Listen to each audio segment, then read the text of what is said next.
tent of meeting, he said, "Speak to the Israelites and say to them, when anyone among you brings an offering to the Lord, bring as your offering an animal from either the herd or the flock.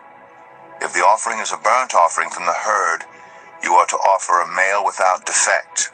You must present it at the entrance to the tent of meeting, so that it will be acceptable to the Lord. You are to lay your hand on the head of the burnt offering, and it will be accepted on your behalf to make atonement for you.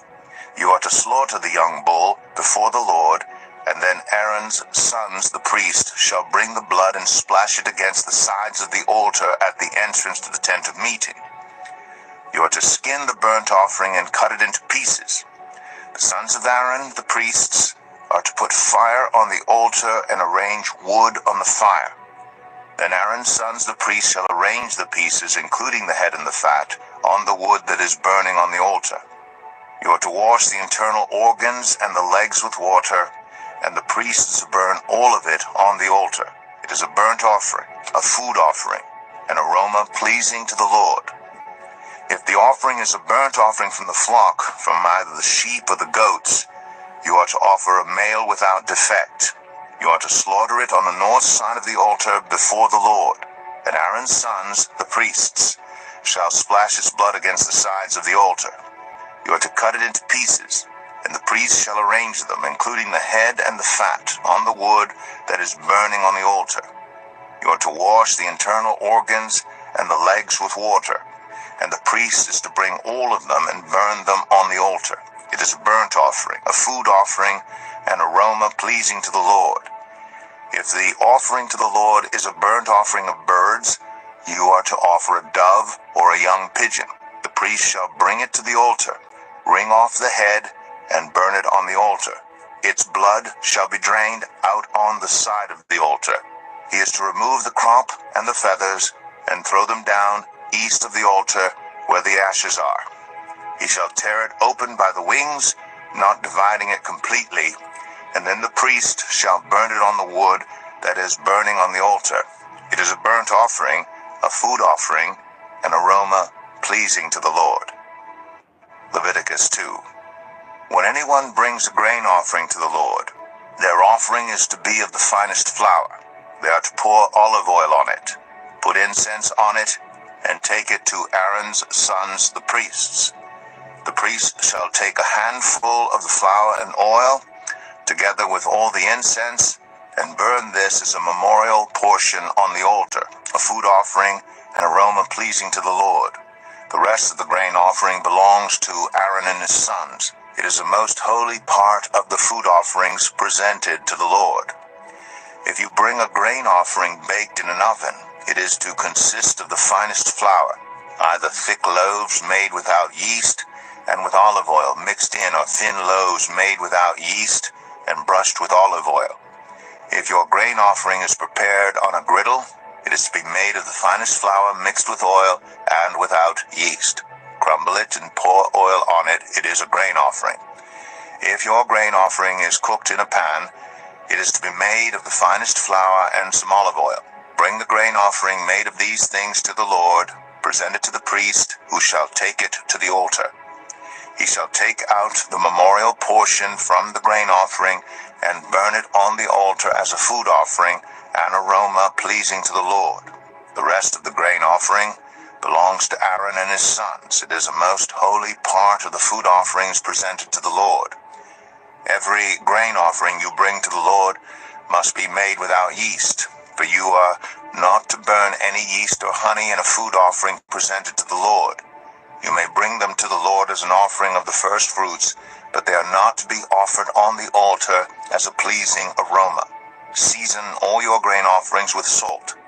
Do not leave the salt of the covenant of your God out of your grain offerings. Add salt to all your offerings. If you bring a grain offering of first fruits as a food offering presented to the Lord. Leviticus 3. If your offering is a fellowship offering, and you offer an animal from the herd, whether male or female, you are to present before the Lord an animal without defect. You are to lay your hand on the head of your offering and slaughter it at the entrance to the tent of meeting. Then Aaron's sons, the priests, shall splash the blood against the sides of the altar. From the fellowship offering you are to bring a food offering to the Lord, the internal organs and all the fat that is connected to them, both kidneys with the fat on them near the loins, and the long lobe of the liver, which you will remove with the kidneys. Then Aaron's sons are to burn it on the altar on top of the burnt offering that is lying on the burning wood. It is a food offering, an aroma pleasing to the Lord. If you offer an animal from the flock as a fellowship offering to the Lord, you are to offer a male or female without defect. If you offer a lamb, you are to present it before the Lord. Lay your hand on its head and slaughter it in front of the tent of meeting.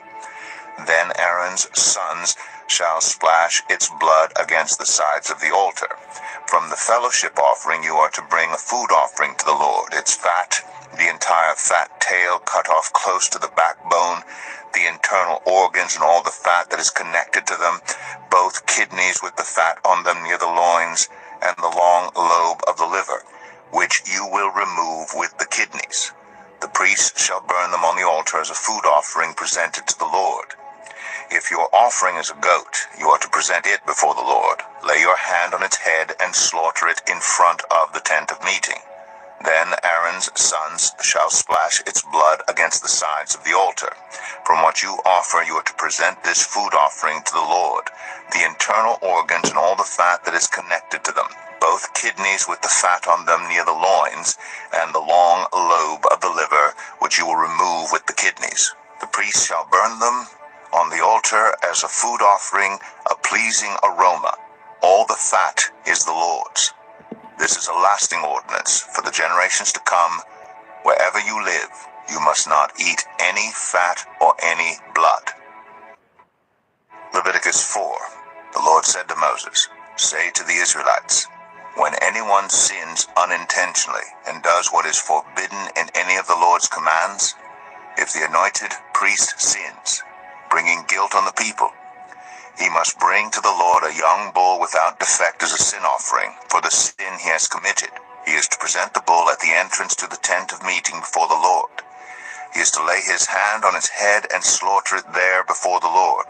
Then the anointed priest shall take some of the bull's blood and carry it into the tent of meeting. He is to dip his finger into the blood and sprinkle some of it 7 times before the Lord in front of the curtain of the sanctuary. The priest shall then put some of the blood on the horns of the altar of fragrant incense that is before the Lord in the tent of meeting. The rest of the bull's blood he shall pour out at the base of the altar of burnt offering at the entrance to the tent of meeting. He shall remove all the fat from the bull of the sin offering, all the fat that is connected to the internal organs, both kidneys with the fat on them near the loins, and the long lobe of the liver, which he will remove with the kidneys, just as the fat is removed from the ox sacrificed as a fellowship offering. Then the priest shall burn them on the altar of burnt offering. But the hide of the bull and all its flesh, as well as the head and legs, the internal organs and the intestines, that is, all the rest of the bull, he must take outside the camp to a place ceremonially clean, where the ashes are thrown, and burn it there in a wood fire on the ash heap. If the whole Israelite community sins unintentionally and does what is forbidden in any of the Lord's commands, even though the community is unaware of the matter, when they realize their guilt and the sin they committed becomes known, the assembly must bring a young bull as a sin offering and present it before the tent of meeting. The elders of the community are to lay their hands on the bull's head before the Lord, and the bull shall be slaughtered before the Lord. Then the anointed priest is to take some of the bull's blood into the tent of meeting. He shall dip his finger into the blood and sprinkle it before the Lord 7 times in front of the curtain. He is to put some of the blood on the horns of the altar that is before the Lord in the tent of meeting. The rest of the blood he shall pour out at the base of the altar of burnt offering at the entrance to the tent of meeting.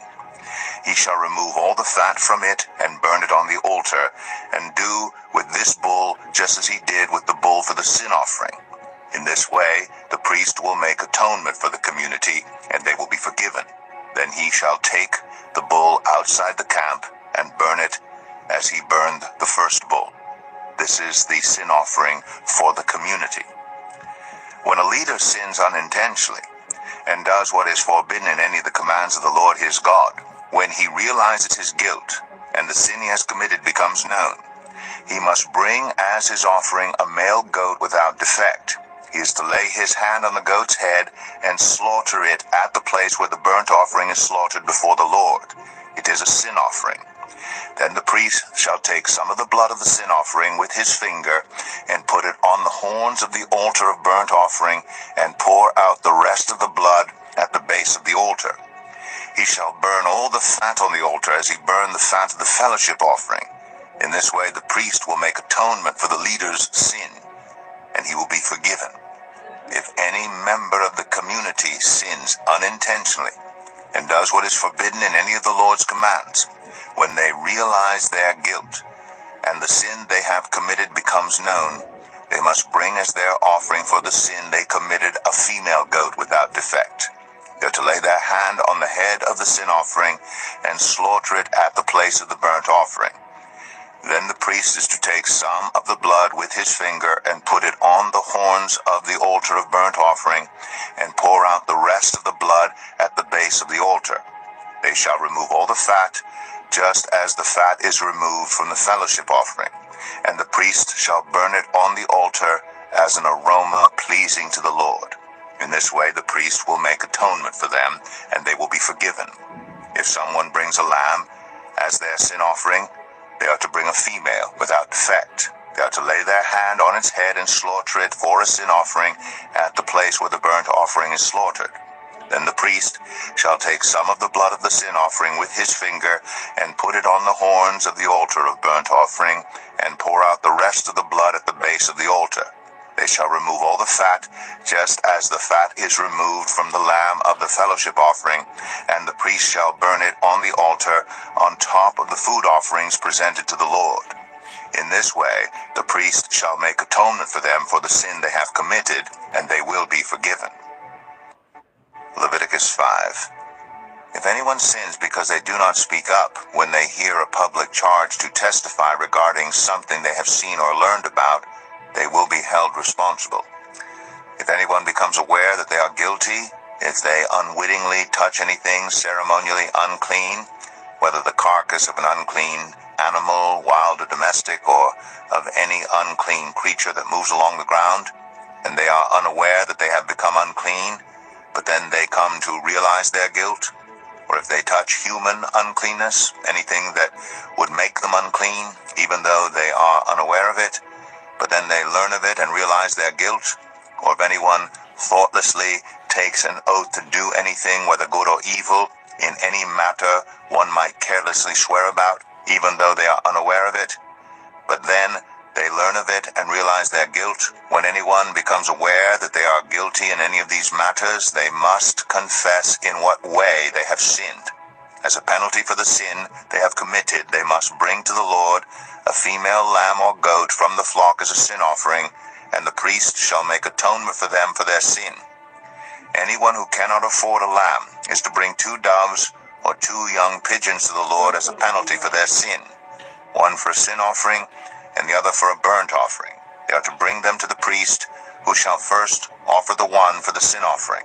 He is to wring its head from its neck, not dividing it completely, and is to splash some of the blood of the sin offering against the side of the altar.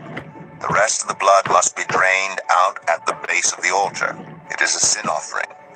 The priest shall then offer the other as a burnt offering in the prescribed way and make atonement for them for the sin they have committed, and they will be forgiven. If, however, they cannot afford 2 doves or 2 young pigeons, they are to bring as an offering for their sin 1/10 of an ephah of the finest flour for a sin offering. They must not put olive oil or incense on it, because it is a sin offering.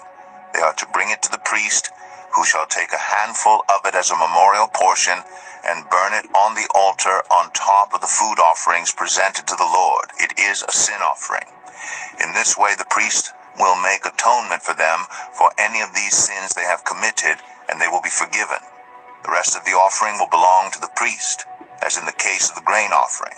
The Lord said to Moses, When anyone is unfaithful to the Lord by sinning unintentionally in regard to any of the Lord's holy things, they are to bring to the Lord as a penalty a ram from the flock, one without defect, and of the proper value in silver, according to the sanctuary shekel. It is a guilt offering. They must make restitution for what they have failed to do in regard to the holy things, pay an additional penalty of a fifth of its value, and give it all to the priest. The priest will make atonement for them with the ram as a guilt offering, and they will be forgiven. If anyone sins and does what is forbidden in any of the Lord's commands, even though they do not know it, they are guilty and will be held responsible. They are to bring to the priest as a guilt offering a ram from the flock, one without defect and of the proper value. In this way the priest will make atonement for them for the wrong they have committed unintentionally, and they will be forgiven. It is a guilt offering. They have been guilty of wrongdoing against the Lord. Leviticus 6. The Lord said to Moses, if anyone sins and is unfaithful to the Lord by deceiving a neighbor about something entrusted to them or left in their care, or about something stolen, or if they cheat their neighbor, or if they find lost property and lie about it, or if they swear falsely about any such sin that people may commit, when they sin in any of these ways and realize their guilt, they must return what they have stolen or taken by extortion, or what was entrusted to them, or the lost property they found, or whatever it was they swore falsely about. They must make restitution in full, and add a fifth of the value to it, and give it all to the owner on the day they present their guilt offering.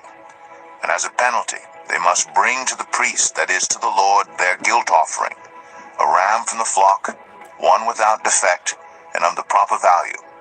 In this way the priest will make atonement for them before the Lord, and they will be forgiven for any of the things they did that made them guilty. The Lord said to Moses, give Aaron and his sons this command. These are the regulations for the burnt offering. The burnt offering is to remain on the altar hearth throughout the night, till morning, and the fire must be kept burning on the altar. The priest shall then put on his linen clothes, with linen undergarments next to his body, and shall remove the ashes of the burnt offering that the fire has consumed on the altar, and place them beside the altar. Then he is to take off these clothes and put on others, and carry the ashes outside the camp to a place that is ceremonially clean. The fire on the altar must be kept burning. It must not go out. Every morning the priest is to add firewood and arrange the burnt offering on the fire, and burn the fat of the fellowship offerings on it. The fire must be kept burning on the altar continuously. It must not go out. These are the regulations for the grain offering. Aaron's sons are to bring it before the Lord in front of the altar. The priest is to take a handful of the finest flour and some olive oil, together with all the incense on the grain offering, and burn the memorial portion on the altar as an aroma pleasing to the Lord. Aaron and his sons shall eat the rest of it, but it is to be eaten without yeast in the sanctuary area. They are to eat it in the courtyard of the tent of meeting. It must not be baked with yeast. I have given it as their share of the food offerings presented to me. Like the sin offering and the guilt offering, it is most holy. Any male descendant of Aaron may eat it. For all generations to come, it is his perpetual share of the food offerings presented to the Lord. Whatever touches them will become holy. The Lord also said to Moses, this is the offering Aaron and his sons are to bring to the Lord on the day he is anointed: a tenth of an ephah of the finest flour as a regular grain offering, half of it in the morning and half in the evening. It must be prepared with oil on a griddle. Bring it well mixed, and present the grain offering broken in pieces as an aroma pleasing to the Lord. The son who is to succeed him as anointed priest shall prepare it. It is the Lord's perpetual share, and is to be burned completely. Every grain offering of a priest shall be burned completely. It must not be eaten. The Lord said to Moses, say to Aaron and his sons, these are the regulations for the sin offering. The sin offering is to be slaughtered before the Lord in the place the burnt offering is slaughtered. It is most holy. The priest who offers it shall eat it.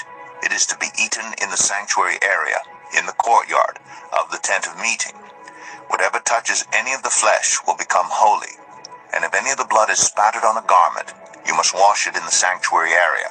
The clay pot the meat is cooked in must be broken, but if it is cooked in a bronze pot, the pot is to be scoured and rinsed with water. Any male in a priest's family may eat it. It is most holy. But any sin offering whose blood is brought into the tent of meeting to make atonement in the holy place must not be eaten. It must be burned up. Leviticus 7. These are the regulations for the guilt offering, which is most holy. The guilt offering is to be slaughtered in the place where the burnt offering is slaughtered, and its blood is to be splashed against the sides of the altar. All its fat shall be offered, the fat tail and the fat that covers the internal organs, both kidneys with the fat on them near the loins, and the long lobe of the liver, which is to be removed with the kidneys. The priest shall burn them on the altar as a food offering presented to the Lord. It is a guilt offering. Any male in a priest's family may eat it, but it must be eaten in the sanctuary area. It is most holy. The same law applies to both the sin offering and the guilt offering. They belong to the priest who makes atonement with them. The priest who offers a burnt offering for anyone may keep its hide for himself. Every grain offering baked in an oven or cooked in a pan or on a griddle belongs to the priest who offers it. And every grain offering, whether mixed with olive oil or dry, belongs equally to all the sons of Aaron. These are the regulations for the fellowship offering anyone may present to the Lord. If they offer it as an expression of thankfulness, then along with this thank offering they are to offer thick loaves made without yeast and with olive oil mixed in, thin loaves made without yeast and brushed with oil, and thick loaves of the finest flour, well kneaded and with oil mixed in. Along with their fellowship offering of thanksgiving, they are to present an offering with thick loaves of bread made with yeast. They are to bring one of each kind as an offering, a contribution to the Lord. It belongs to the priest who splashes the blood of the fellowship offering against the altar. The meat of their fellowship offering of thanksgiving must be eaten on the day it is offered. They must leave none of it till morning. If, however, their offering is the result of a vow, or is a free will offering, the sacrifice shall be eaten on the day they offer it.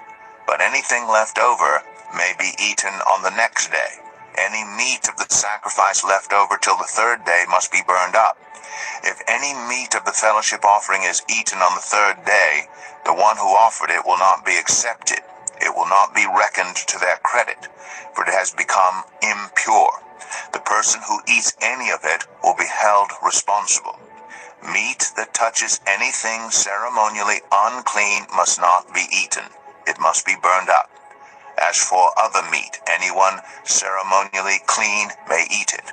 But if anyone who is unclean eats any meat of the fellowship offering belonging to the Lord, they must be cut off from their people.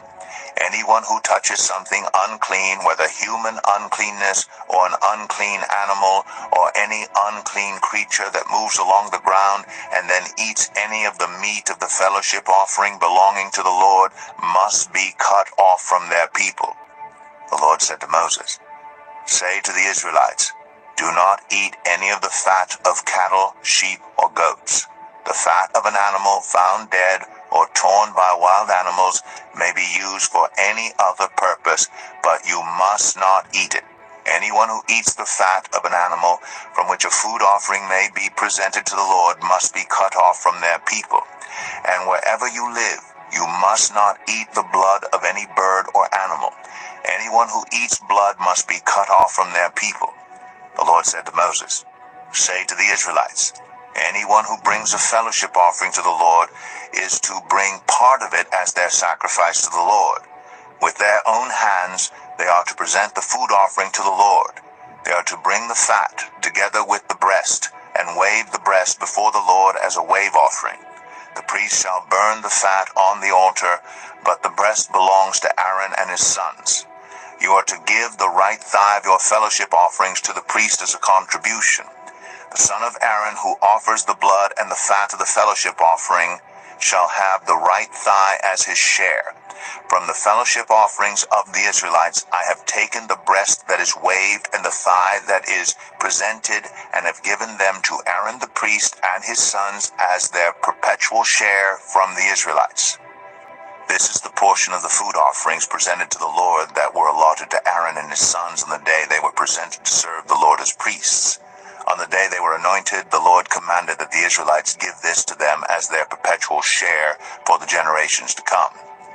These then are the regulations for the burnt offering, the grain offering, the sin offering, the guilt offering, the ordination offering, and the fellowship offering, which the Lord gave Moses at Mount Sinai in the desert of Sinai on the day he commanded the Israelites to bring their offerings to the Lord. Leviticus 8. The Lord said to Moses, "Bring Aaron and his sons, their garments, the anointing oil, the bull for the sin offering, the 2 rams and the basket containing bread made without yeast, and gather the entire assembly at the entrance to the tent of meeting."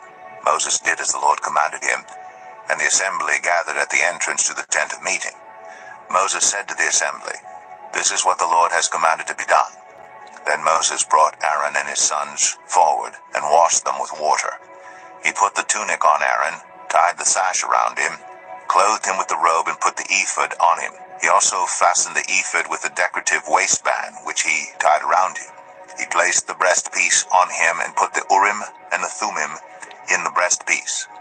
Then he placed the turban on Aaron's head and set the gold plate, the sacred emblem, on the front of it, as the Lord commanded Moses.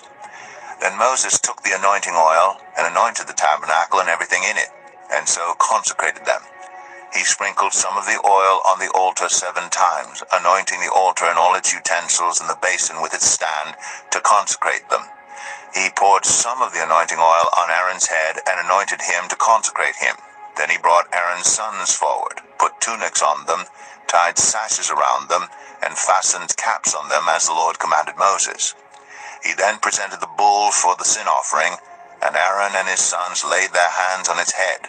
Moses slaughtered the bull and took some of the blood, and with his finger he put it on all the horns of the altar to purify the altar. He poured out the rest of the blood at the base of the altar. So he consecrated it to make atonement for it. Moses also took all the fat around the internal organs, the long lobe of the liver, and both kidneys and their fat, and burned it on the altar. But the bull, with its hide and its flesh and its intestines, he burned up outside the camp, as the Lord commanded Moses. He then presented the ram for the burnt offering, and Aaron and his sons laid their hands on its head. Then Moses slaughtered the ram and splashed the blood against the sides of the altar. He cut the ram into pieces, and burned the head, the pieces, and the fat. He washed the internal organs and the legs with water, and burned the whole ram on the altar. It was a burnt offering, a pleasing aroma, a food offering presented to the Lord, as the Lord commanded Moses. He then presented the other ram, the ram for the ordination, and Aaron and his sons laid their hands on its head. Moses slaughtered the ram and took some of its blood and put it on the lobe of Aaron's right ear, on the thumb of his right hand, and on the big toe of his right foot. Moses also brought Aaron's sons forward and put some of the blood on the lobes of their right ears, on the thumbs of their right hands, and on the big toes of their right feet. Then he splashed blood against the sides of the altar. After that he took the fat tail, all the fat around the internal organs, the long lobe of the liver, both kidneys and their fat, and the right thigh. And from the basket of bread made without yeast, which was before the Lord, he took one thick loaf with olive oil mixed in, and one thin loaf. And he put these on the fat portions and on the right thigh. He put all these in the hands of Aaron and his sons, and they waved them before the Lord as a wave offering. Then Moses took them from their hands and burned them on the altar on top of the burnt offering as an ordination offering, a pleasing aroma, a food offering presented to the Lord. Moses also took the breast, which was his share of the ordination ram, and waved it before the Lord as a wave offering, as the Lord commanded Moses. Then Moses took some of the anointing oil and some of the blood from the altar, and sprinkled them on Aaron and his garments, and on his sons and their garments. So he consecrated Aaron and his garments, and his sons and their garments. Moses then said to Aaron and his sons, "Cook the meat at the entrance to the tent of meeting, and eat it there with the bread from the basket of ordination offerings, as I was commanded. Aaron and his sons are to eat it. Then burn up the rest of the meat and the bread. Do not leave the entrance to the tent of meeting for 7 days until the days of your ordination are completed, for your ordination will last 7 days. What has been done today was commanded by the Lord to make atonement for you. You must stay at the entrance to the tent of meeting day and night for 7 days and do what the Lord requires, so you will not die, for that is what I have been commanded. So Aaron and his sons did everything the Lord commanded through Moses. Leviticus 9. On the 8th day Moses summoned Aaron and his sons and the elders of Israel. He said to Aaron, "Take a bull calf for your sin offering and a ram for your burnt offering, both without defect, and present them before the Lord. Then say to the Israelites, take a male goat for a sin offering, a calf and a lamb, both a year old and without defect, for a burnt offering, and an ox and a ram for a fellowship offering to sacrifice before the Lord, together with a grain offering mixed with olive oil. For today the Lord will appear to you." They took the things Moses commanded to the front of the tent of meeting, and the entire assembly came near and stood before the Lord. Then Moses said, "This is what the Lord has commanded you to do, so that the glory of the Lord may appear to you." Moses said to Aaron, "Come to the altar and sacrifice your sin offering and your burnt offering and make atonement for yourself and the people. Sacrifice the offering that is for the people and make atonement for them as the Lord has commanded." So Aaron came to the altar and slaughtered the calf as a sin offering for himself. His sons brought the blood to him, and he dipped his finger into the blood and put it on the horns of the altar. The rest of the blood he poured out at the base of the altar. On the altar he burned the fat, the kidneys, and the long lobe of the liver from the sin offering, as the Lord commanded Moses. The flesh and the hide he burned up outside the camp. Then he slaughtered the burnt offering. His sons handed him the blood, and he splashed it against the sides of the altar. They handed him the burnt offering piece by piece, including the head, and he burned them on the altar. He washed the internal organs and the legs and burned them on top of the burnt offering on the altar. Aaron then brought the offering that was for the people. He took the goat for the people's sin offering and slaughtered it and offered it for a sin offering as he did with the first one. He brought the burnt offering and offered it in the prescribed way. He also brought the grain offering, took a handful of it, and burned it on the altar in addition to the morning's burnt offering. He slaughtered the ox and the ram as the fellowship offering for the people. His sons handed him the blood, and he splashed it against the sides of the altar.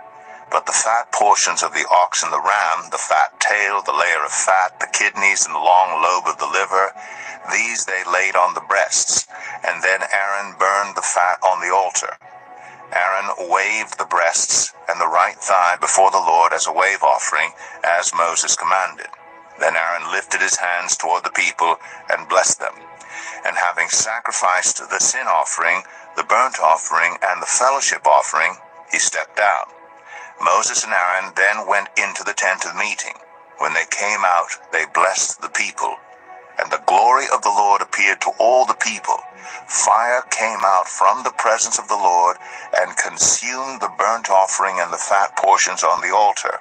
And when all the people saw it, they shouted for joy and fell face down. Leviticus 10. Aaron's sons, Nadab and Abihu, took their censers, put fire in them, and added incense. And they offered unauthorized fire before the Lord, contrary to his command. So fire came out from the presence of the Lord and consumed them, and they died before the Lord. Moses then said to Aaron, "This is what the Lord spoke of when he said, 'Among those who approach me I will be proved holy. In the sight of all the people I will be honored.'" Aaron remained silent. Moses summoned Mishael and Elzaphan, sons of Aaron's uncle Uzziel, and said to them, "Come here, carry your cousins outside the camp, away from the front of the sanctuary." So they came and carried them, still in their tunics, outside the camp, as Moses ordered. Then Moses said to Aaron and his sons Eleazar and Ithamar, "Do not let your hair become unkempt, and do not tear your clothes, or you will die, and the Lord will be angry with the whole community. But your relatives, all the Israelites, may mourn for those the Lord has destroyed by fire. Do not leave the entrance to the tent of meeting, or you will die, because the Lord's anointing oil is on you." So they did as Moses said. And then the Lord said to Aaron, "You and your sons are not to drink wine or other fermented drink whenever you go into the tent of meeting, or you will die. This is a lasting ordinance for the generations to come, so that you can distinguish between the holy and the common, between the unclean and the clean, and so you can teach the Israelites all the decrees the Lord has given them through Moses." Moses said to Aaron and his remaining sons Eleazar and Ithamar, "Take the grain offering left over from the food offerings, prepared without yeast, and present it to the Lord, and eat it beside the altar, for it is most holy. Eat it in the sanctuary area, because it is your share and your son's share of the food offerings presented to the Lord, for so I have been commanded. But you and your sons and your daughters may eat the breast that was waved and the thigh that was presented. Eat them in a ceremonially clean place. They have been given to you, and your children as your share of the Israelites' fellowship offerings. The thigh that was presented and the breast that was waved must be brought with the fat portions of the food offerings, to be waved before the Lord as a wave offering. This will be the perpetual share for you and your children, as the Lord has commanded." When Moses inquired about the goat of the sin offering and found that it had been burned up, he was angry with Eleazar and Ithamar, Aaron's remaining sons, and asked, "Why didn't you eat the sin offering in the sanctuary area? It is most holy. It was given to you to take away the guilt of the community by making atonement for them before the Lord. Since its blood was not taken into the holy place, you should have eaten the goat in the sanctuary area as I commanded." Aaron replied to Moses, "Today they sacrificed their sin offering and their burnt offering before the Lord, but such things as this have happened to me. Would the Lord have been pleased if I had eaten the sin offering today?" When Moses heard this, he was satisfied. Leviticus 11. The Lord said to Moses and Aaron, "Say to the Israelites, of all the animals that live on land, these are the ones you may eat. You may eat any animal that has a divided hoof and that chews the cud. There are some that only chew the cud or only have a divided hoof, but you must not eat them. The camel, though it chews the cud, does not have a divided hoof. It is ceremonially unclean for you. The hyrax, though it chews the cud, does not have a divided hoof. It is unclean for you. The rabbit, though it chews the cud, does not have a divided hoof. It is unclean for you. And the pig, though it has a divided hoof, does not chew the cud. It is unclean for you. You must not eat their meat or touch their carcasses. They are unclean for you. Of all the creatures living in the water of the seas and the streams, you may eat any that have fins and scales. But all creatures in the seas or streams that do not have fins and scales, whether among all the swarming things or among all the other living creatures in the water, you are to regard as unclean. And since you are to regard them as unclean, you must not eat their meat. You must regard their carcasses as unclean. Anything living in the water that does not have fins and scales is to be regarded as unclean by you. These are the birds you are to regard as unclean and not eat because they are unclean: the eagle, the vulture, the black vulture, the red kite, any kind of black kite, any kind of raven, the horned owl, the screech owl, the gull, any kind of hawk, the little owl, the cormorant, the great owl, the white owl, the desert owl, the osprey, the stork, any kind of heron, the hoopoe, and the bat. All flying insects that walk on all fours are to be regarded as unclean by you. There are, however, some flying insects that walk on all fours that you may eat, those that have jointed legs for hopping on the ground. Of these you may eat any kind of locust, katyd, cricket, or grasshopper, but all other flying insects that have 4 legs you are to regard as unclean. You will make yourselves unclean by these. Whoever touches their carcasses will be unclean till evening. Whoever picks up one of their carcasses must wash their clothes, and they will be unclean till evening. Every animal that does not have a divided hoof, or that does not chew the cud, is unclean for you. Whoever touches the carcass of any of them will be unclean. Of all the animals that walk on all fours, those that walk on their paws are unclean for you. Whoever touches their carcasses will be unclean till evening.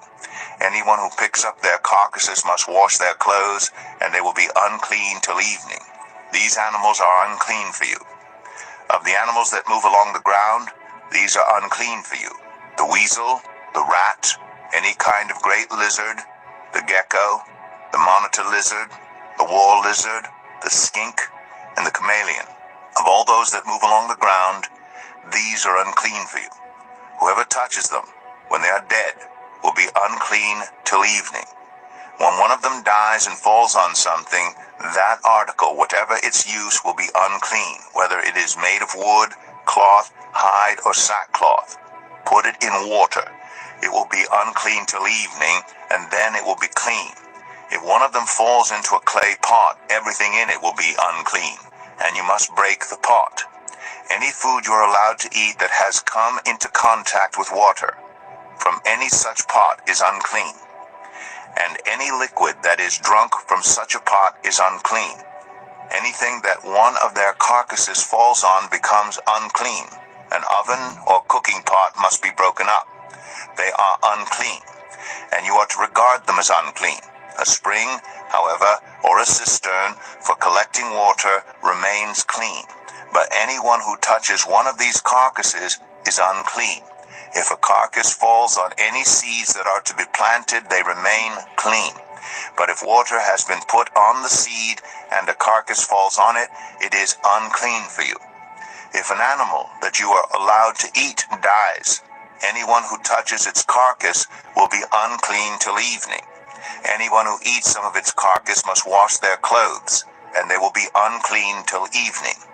Anyone who picks up the carcass must wash their clothes, and they will be unclean till evening. Every creature that moves along the ground is to be regarded as unclean. It is not to be eaten. You are not to eat any creature that moves along the ground, whether it moves on its belly or walks on all fours or on many feet. It is unclean. Do not defile yourselves by any of these creatures. Do not make yourselves unclean by means of them, or be made unclean by them. I am the Lord your God. Consecrate yourselves and be holy, because I am holy. Do not make yourselves unclean by any creature that moves along the ground. I am the Lord, who brought you up out of Egypt to be your God. Therefore be holy, because I am holy. These are the regulations concerning animals, birds, every living thing that moves about in the water, and every creature that moves along the ground.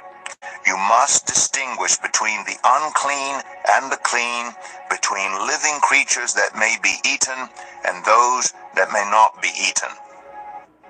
Leviticus 12. The Lord said to Moses, "Say to the Israelites, a woman who becomes pregnant and gives birth to a son will be ceremonially unclean for 7 days, just as she is unclean during her monthly period. On the 8th day the boy is to be circumcised. Then the woman must wait 33 days to be purified from her bleeding. She must not touch anything sacred or go to the sanctuary until the days of her purification are over. If she gives birth to a daughter for 2 weeks, the woman will be unclean as during her period. Then she must wait 66 days to be purified from her bleeding.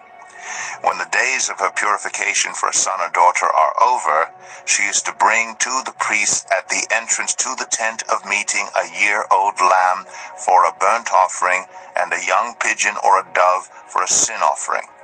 He shall offer them before the Lord to make atonement for her, and then she will be ceremonially clean from her flow of blood. These are the regulations for the woman who gives birth to a boy or a girl. If she cannot afford a lamb, she is to bring 2 doves or 2 young pigeons, one for a burnt offering and the other for a sin offering. In this way, the priest will make atonement for her, and she will be clean." Leviticus 13.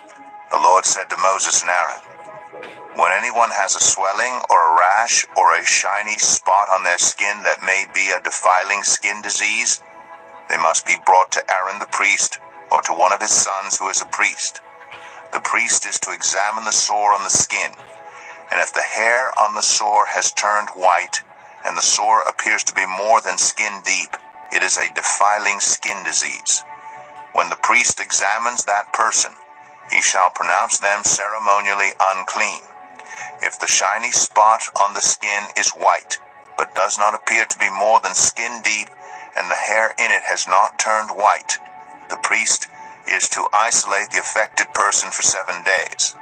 On the 7th day, the priest is to examine them, and if he sees that the sore is unchanged and has not spread in the skin, he is to isolate them for another 7 days.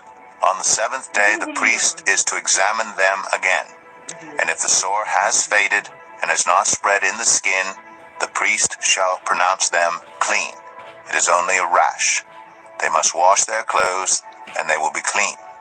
But if the rash does spread in their skin after they have shown themselves to the priest to be pronounced clean, they must appear before the priest again. The priest is to examine that person, and if the rash has spread in the skin, he shall pronounce them unclean. It is a defiling skin disease. When anyone has a defiling skin disease, they must be brought to the priest. The priest is to examine them, and if there is a white swelling in the skin that has turned the hair white, and if there is raw flesh in the swelling, it is a chronic skin disease, and the priest shall pronounce them unclean. He is not to isolate them because they are already unclean. If the disease breaks out all over their skin, and, so far as the priest can see, it covers all the skin of the affected person from head to foot, the priest is to examine them, and if the disease has covered their whole body, he shall pronounce them clean. Since it has all turned white, they are clean. But whenever raw flesh appears on them, they will be unclean. When the priest sees the raw flesh, he shall pronounce them unclean. The raw flesh is unclean. They have a defiling disease. If the raw flesh changes and turns white, they must go to the priest. The priest is to examine them, and if the sores have turned white, the priest shall pronounce the affected person clean. Then they will be clean. When someone has a boil on their skin and it heals, and in the place where the boil was, a white swelling or reddish white spot appears, they must present themselves to the priest. The priest is to examine it, and if it appears to be more than skin deep, and the hair in it has turned white, the priest shall pronounce that person unclean. It is a defiling skin disease that has broken out where the boil was. But if when the priest examines it, there is no white hair in it, and it is not more than skin deep, and has faded, then the priest is to isolate them for 7 days. If it is spreading in the skin, the priest shall pronounce them unclean. It is a defiling disease. But if the spot is unchanged and has not spread, it is only a scar from the boil, and the priest shall pronounce them clean. When someone has a burn on their skin, and a reddish white or white spot appears in the raw flesh of the burn, the priest is to examine the spot, and if the hair in it has turned white, and it appears to be more than skin deep, it is a defiling disease that has broken out in the burn. The priest shall pronounce them unclean. It is a defiling skin disease. But if the priest examines it, and there is no white hair in the spot, and if it is not more than skin deep and has faded, then the priest is to isolate them for 7 days. On the 7th day, the priest is to examine that person, and if it is spreading in the skin, the priest shall pronounce them unclean. It is a defiling skin disease.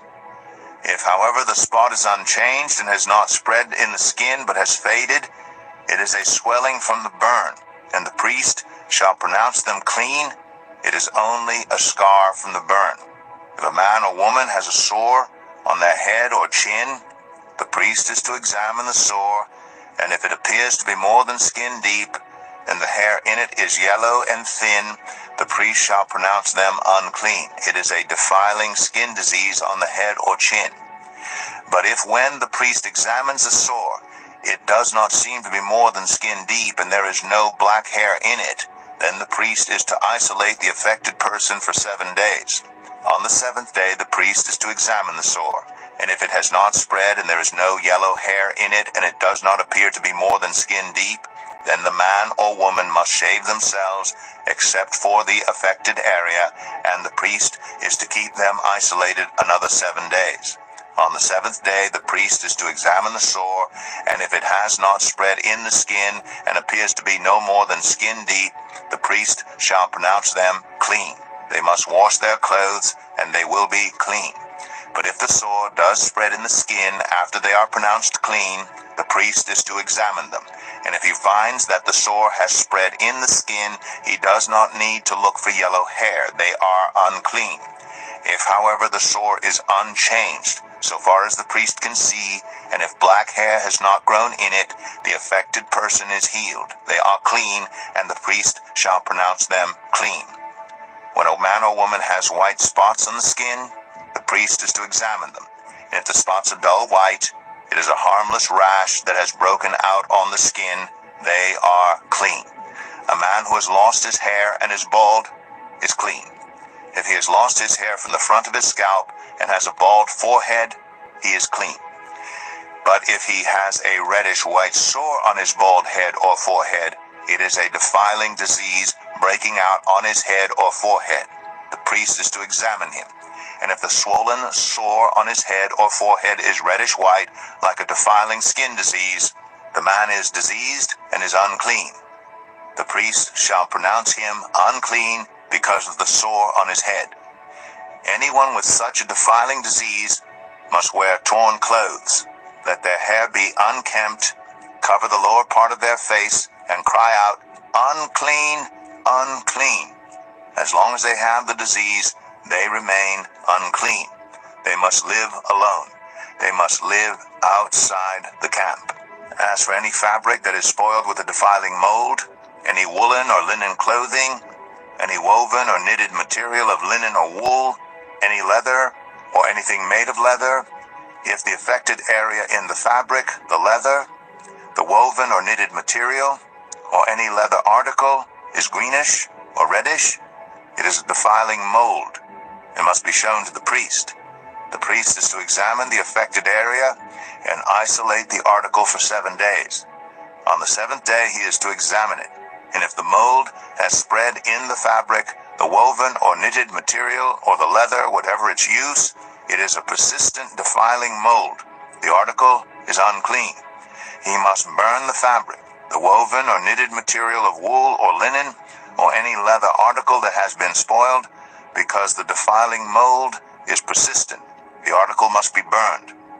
But if when the priest examines it, the mold has not spread in the fabric, the woven or knitted material, or the leather article, he shall order that the spoiled article be washed. Then he is to isolate it for another 7 days. After the article has been washed, the priest is to examine it again. And if the mold has not changed its appearance, even though it has not spread, it is unclean. Burn it, no matter which side of the fabric has been spoiled. If when the priest examines it, the mold has faded after the article has been washed, he is to tear the spoiled part out of the fabric, the leather, or the woven or knitted material. But if it reappears in the fabric, in the woven or knitted material, or in the leather article, it is a spreading mold. Whatever has the mold must be burned. Any fabric, woven, or knitted material, or any leather article that has been washed and is rid of the mold must be washed again. Then it will be clean. These are the regulations concerning defiling molds in woolen or linen clothing, woven or knitted material, or any leather article, for pronouncing them clean or unclean. Leviticus 14. The Lord said to Moses, "These are the regulations for any diseased person at the time of their ceremonial cleansing when they are brought to the priest. The priest is to go outside the camp and examine them. If they had been healed of their defiling skin disease, the priest shall order the 2 live clean birds and some cedar wood, scarlet yarn, and hyssop be brought for the person to be cleansed. Then the priest shall order that one of the birds be killed over fresh water in a clay pot. He is then to take the live bird and dip it together with the cedar wood, the scarlet yarn, and the hyssop into the blood of the bird that was killed over the fresh water. 7 times he shall sprinkle the one to be cleansed of the defiling disease, and then pronounce them clean. After that he is to release the live bird in the open fields. The person to be cleansed must wash their clothes, shave off all their hair, and bathe with water. Then they will be ceremonially clean. After this they may come into the camp, but they must stay outside their tent for 7 days. On the 7th day they must shave off all their hair. They must shave their head, their beard, their eyebrows, and the rest of their hair. They must wash their clothes and bathe themselves with water, and they will be clean. On the 8th day they must bring 2 male lambs and 1 ewe lamb, a year old, each without defect, along with 3/10 of an ephah of the finest flour mixed with olive oil for a grain offering, and 1 log of oil. The priest who pronounces them clean shall present both the one to be cleansed and their offerings before the Lord at the entrance to the tent of meeting. Then the priest is to take one of the male lambs and offer it as a guilt offering, along with the log of oil. He shall wave them before the Lord as a wave offering. He is to slaughter the lamb in the sanctuary area where the sin offering and the burnt offering are slaughtered. Like the sin offering, the guilt offering belongs to the priest. It is most holy. The priest is to take some of the blood of the guilt offering and put it on the lobe of the right ear of the one to be cleansed, on the thumb of their right hand, and on the big toe of their right foot. The priest shall then take some of the log of oil, pour it on the palm of his own left hand, dip his right forefinger into the oil in his palm, and with his finger sprinkle some of it before the Lord 7 times. The priest is to put some of the oil remaining in his palm on the lobe of the right ear of the one to be cleansed, on the thumb of their right hand, and on the big toe of their right foot, on top of the blood of the guilt offering. The rest of the oil in his palm the priest shall put on the head of the one to be cleansed and make atonement for them before the Lord. Then the priest is to sacrifice the sin offering and make atonement for the one to be cleansed from their uncleanness. After that, the priest shall slaughter the burnt offering and offer it on the altar together with the grain offering and make atonement for them, and they will be clean. If, however, they are poor and cannot afford these, they must take 1 male lamb as a guilt offering to be waved to make atonement for them, together with 1/10 of an ephah of the finest flour mixed with olive oil for a grain offering, a log of oil, and 2 doves or 2 young pigeons, such as they can afford, one for a sin offering and the other for a burnt offering. On the 8th day, they must bring them for their cleansing to the priest at the entrance to the tent of meeting before the Lord. The priest is to take the lamb for the guilt offering, together with the log of oil, and wave them before the Lord as a wave offering. He shall slaughter the lamb for the guilt offering, and take some of its blood, and put it on the lobe of the right ear of the one to be cleansed, on the thumb of their right hand, and on the big toe of their right foot. The priest is to pour some of the oil into the palm of his own left hand, and with his right forefinger sprinkle some of the oil from his palm 7 times before the Lord. Some of the oil in his palm he is to put on the same places he put the blood of the guilt offering, on the lobe of the right ear of the one to be cleansed, on the thumb of their right hand, and on the big toe of their right foot. The rest of the oil in his palm the priest shall put on the head of the one to be cleansed, to make atonement for them before the Lord. Then he shall sacrifice the doves or the young pigeons, such as the person can afford, one as a sin offering and the other as a burnt offering, together with the grain offering. In this way the priest will make atonement before the Lord on behalf of the one to be cleansed. These are the regulations for anyone who has a defiling skin disease and who cannot afford the regular offerings for their cleansing. The Lord said to Moses and Aaron, "When you enter the land of Canaan, which I am giving you as your possession, and I put a spreading mold in a house in that land, the owner of the house must go and tell the priest, I have seen something that looks like a defiling mold in my house. The priest is to order the house to be emptied before he goes in to examine the mold, so that nothing in the house will be pronounced unclean. After this, the priest is to go in and inspect the house. He is to examine the mold on the walls, and if it has greenish or reddish depressions that appear to be deeper than the surface of the wall, the priest shall go out of the doorway of the house and close it up for 7 days. On the 7th day, the priest shall return to inspect the house. If the mold has spread on the walls, he is to order that the contaminated stones be torn out and thrown into an unclean place outside the town. He must have all the inside walls of the house scraped, and the material that is scraped off dumped into an unclean place outside the town. Then they are to take other stones to replace these, and take new clay and plaster the house. If the defiling mold reappears in the house after the stones have been torn out, and the house scraped and plastered, the priest is to go and examine it. And if the mold has spread in the house, it is a persistent defiling mold. The house is unclean. It must be torn down, its stones, timbers, and all the plaster, and taken out of the town to an unclean place. Anyone who goes into the house while it is closed up will be unclean till evening. Anyone who sleeps or eats in the house must wash their clothes. But if the priest comes to examine it, and the mold has not spread after the house has been plastered, he shall pronounce the house clean, because the defiling mold is gone. To purify the house, he is to take 2 birds and some cedar wood, scarlet yarn, and hyssop. He shall kill one of the birds over fresh water in a clay pot. Then he is to take the cedar wood, the hyssop, the scarlet yarn, and the live bird, dip them into the blood of the dead bird and the fresh water, and sprinkle the house 7 times. He shall purify the house with the bird's blood, the fresh water, the live bird, the cedar wood, the hyssop, and the scarlet yarn. Then he is to release the live bird in the open fields outside the town. In this way he will make atonement for the house, and it will be clean. These are the regulations for any defiling skin disease, for a sore, for defiling molds in fabric or in a house, and for a swelling, a rash, or a shiny spot, to determine whether something is clean or unclean. These are the regulations for defiling skin disease and defiling molds. Leviticus 15.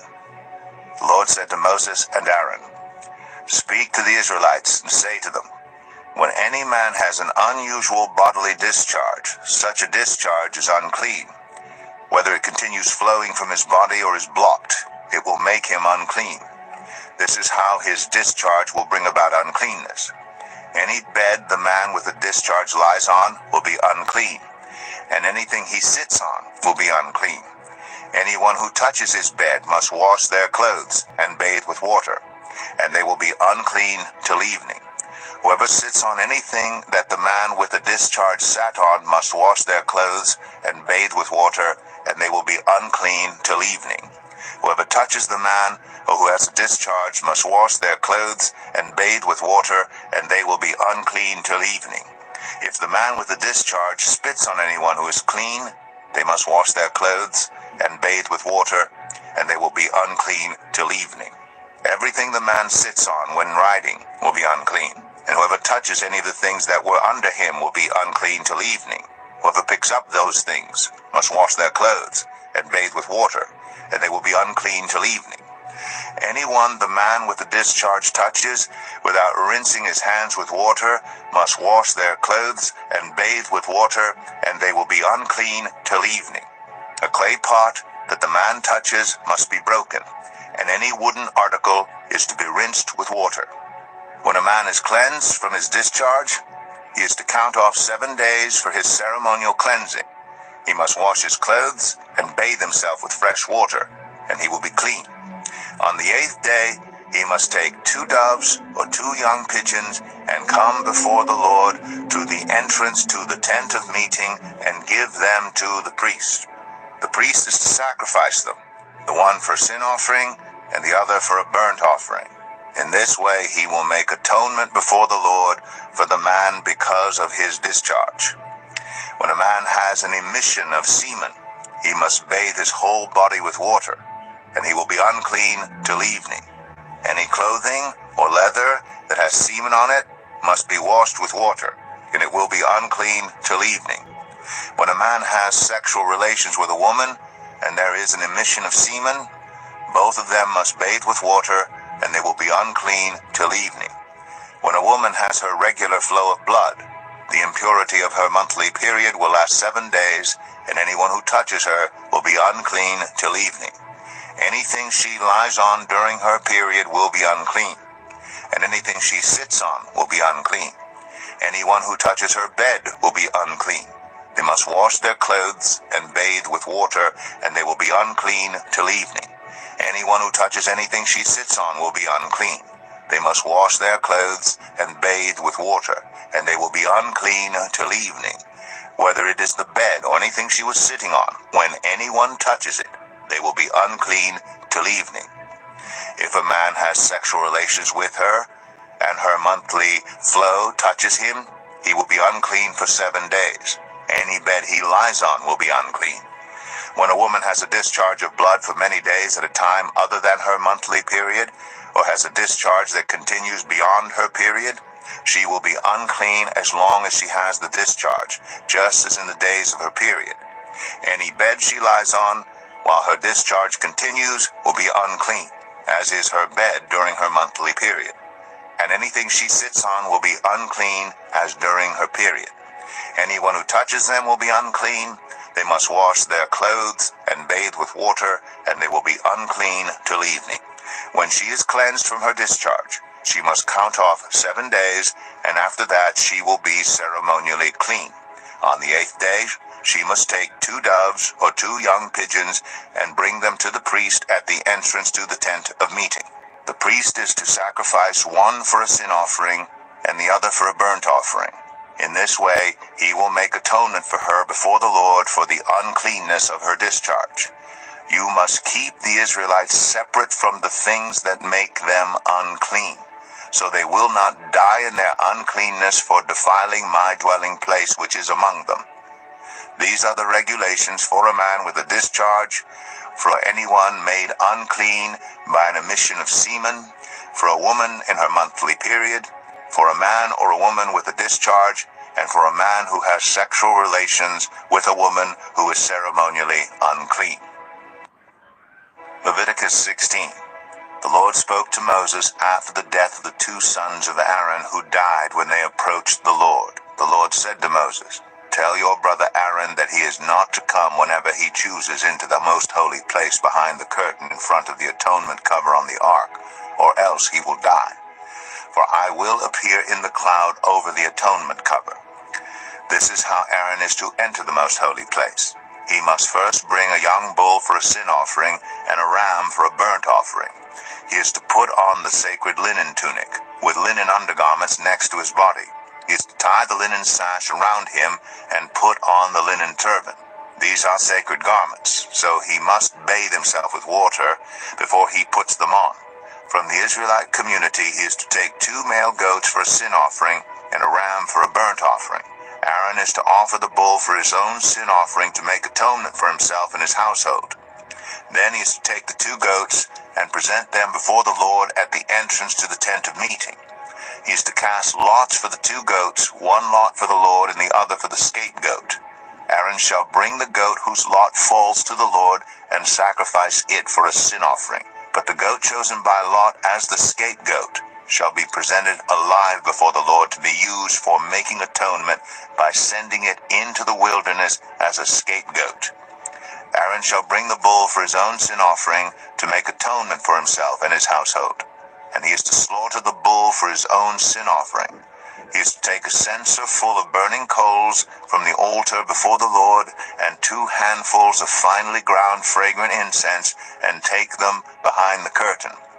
He is to put the incense on the fire before the Lord, and the smoke of the incense will conceal the atonement cover above the tablets of the covenant law, so that he will not die. He is to take some of the bull's blood, and with his finger sprinkle it on the front of the atonement cover. Then he shall sprinkle some of it with his finger 7 times before the atonement cover. He shall then slaughter the goat for the sin offering for the people, and take its blood behind the curtain, and do with it as he did with the bull's blood. He shall sprinkle it on the atonement cover and in front of it. In this way he will make atonement for the most holy place because of the uncleanness and rebellion of the Israelites, whatever their sins have been. He is to do the same for the tent of meeting, which is among them in the midst of their uncleanness. No one is to be in the tent of meeting from the time Aaron goes in to make atonement in the most holy place until he comes out, having made atonement for himself, his household, and the whole community of Israel. Then he shall come out to the altar, that is, before the Lord, and make atonement for it.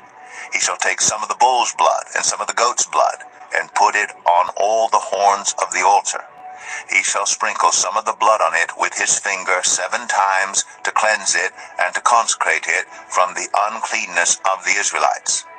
When Aaron has finished making atonement for the most holy place, the tent of meeting, and the altar, he shall bring forward the live goat.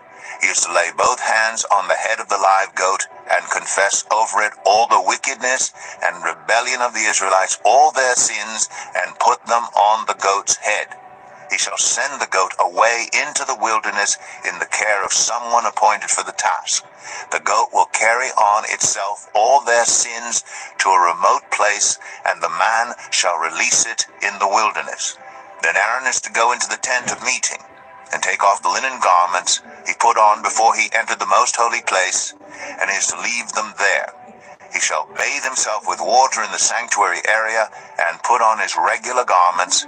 Then he shall come out and sacrifice the burnt offering for himself, and the burnt offering for the people, to make atonement for himself and for the people. He shall also burn the fat of the sin offering on the altar. The man who releases the goat as a scapegoat must wash his clothes and bathe himself with water. Afterward he may come into the camp. The bull and the goat for the sin offerings, whose blood was brought into the most holy place to make atonement, must be taken outside the camp. Their hides, flesh, and intestines are to be burned up.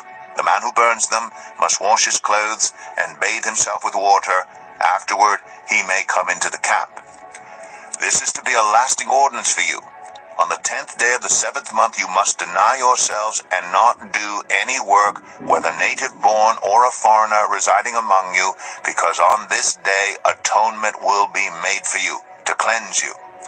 Then, before the Lord, you will be clean from all your sins. It is a day of Sabbath rest, and you must deny yourselves. It is a lasting ordinance. The priest who is anointed and ordained to succeed his father as high priest is to make atonement. He is to put on the sacred linen garments and make atonement for the most holy place, for the tent of meeting and the altar, and for the priests and all the members of the community. This is to be a lasting ordinance for you. Atonement is to be made once a year for all the sins of the Israelites. And it was done, as the Lord commanded Moses. Leviticus 17.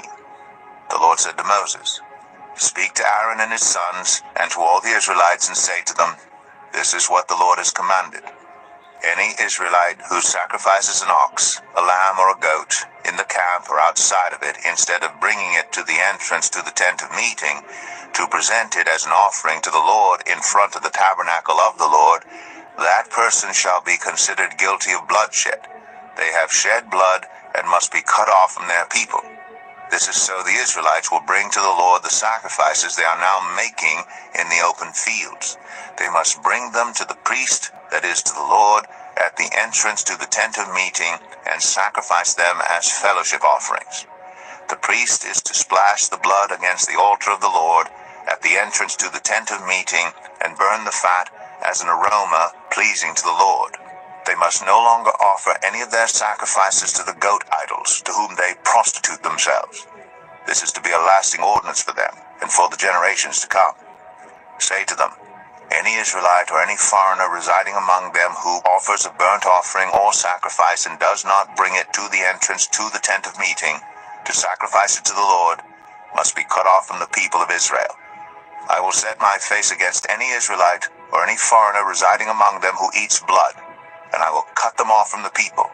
For the life of a creature is in the blood, and I have given it to you to make atonement for yourselves on the altar. It is the blood that makes atonement for one's life.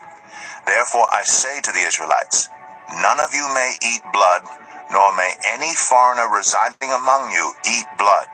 Any Israelite or any foreigner residing among you who hunts any animal or bird that may be eaten must drain out the blood and cover it with earth, because the life of every creature is its blood. That is why I have said to the Israelites, you must not eat the blood of any creature, because the life of every creature is its blood. Anyone who eats it must be cut off. Anyone, whether native born or foreigner, who eats anything found dead or torn by wild animals must wash their clothes and bathe with water, and they will be ceremonially unclean till evening. Then they will be clean. But if they do not wash their clothes and bathe themselves, they will be held responsible. Leviticus 18. The Lord said to Moses, speak to the Israelites and say to them, I am the Lord your God.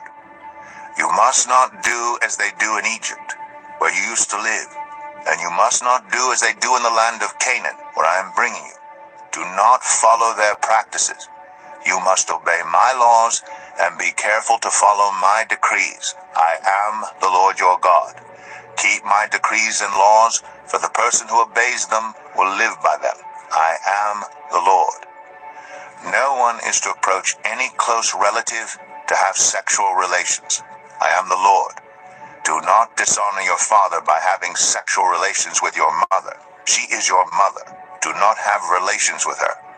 Do not have sexual relations with your father's wife. That would dishonor your father.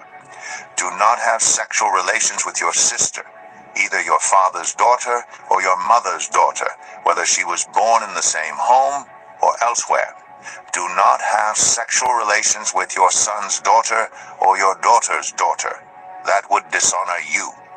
Do not have sexual relations with the daughter of your father's wife, born to your father. She is your sister. Do not have sexual relations with your father's sister. She is your father's close relative.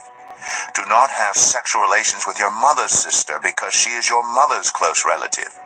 Do not dishonor your father's brother by approaching his wife to have sexual relations. She is your aunt. Do not have sexual relations with your daughter-in-law. She is your son's wife. Do not have relations with her. Do not have sexual relations with your brother's wife. That would dishonor your brother. Do not have sexual relations with both a woman and her daughter. Do not have sexual relations with either her son's daughter or her daughter's daughter. They are close relatives. That is wickedness. Do not take your wife's sister as a rival wife and have sexual relations with her while your wife is living. Do not approach a woman to have sexual relations during the uncleanness of her monthly period. Do not have sexual relations with your neighbor's wife and defile yourself with her.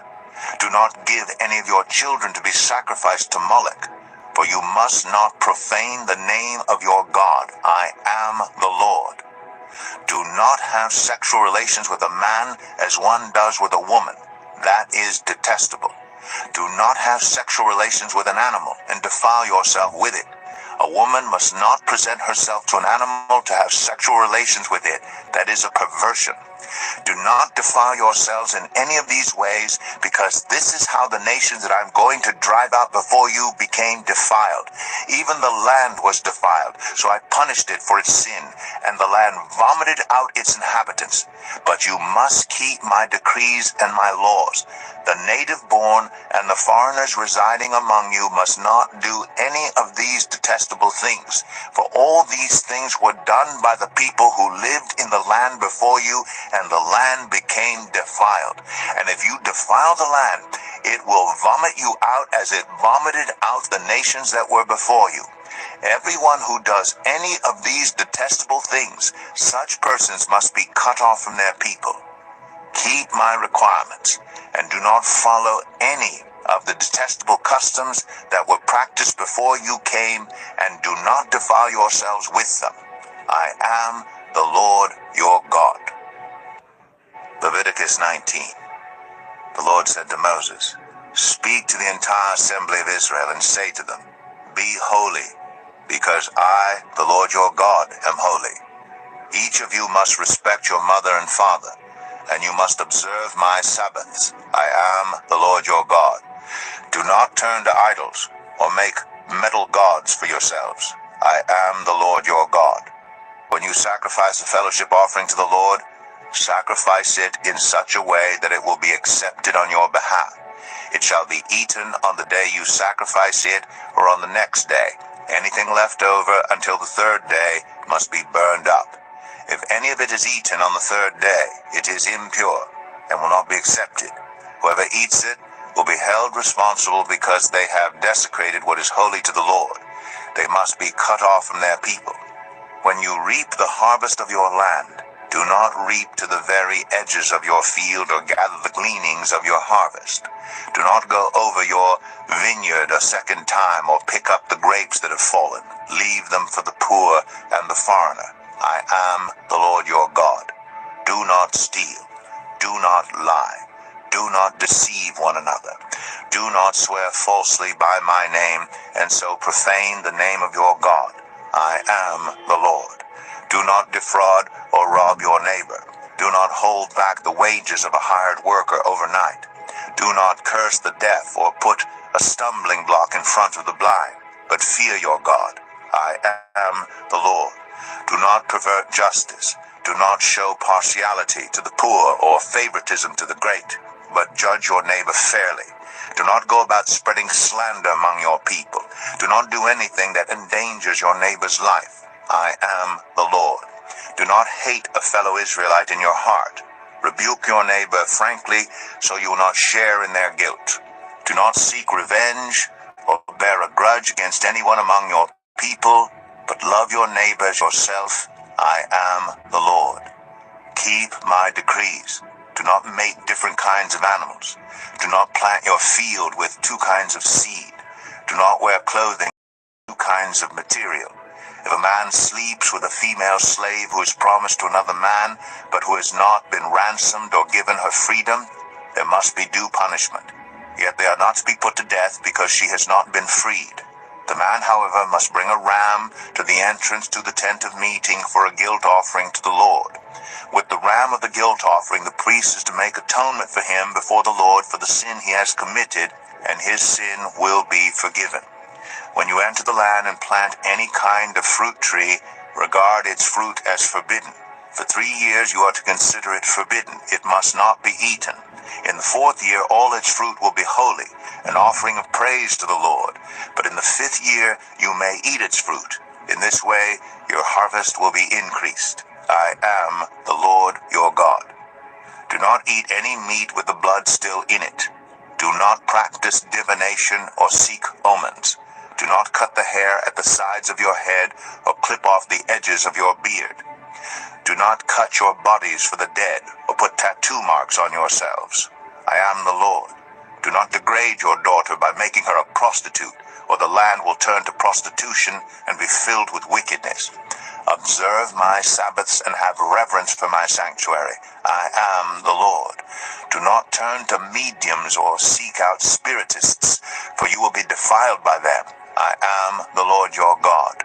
Stand up in the presence of the aged. Show respect for the elderly and revere your God. I am the Lord. When a foreigner resides among you in your land, do not mistreat them.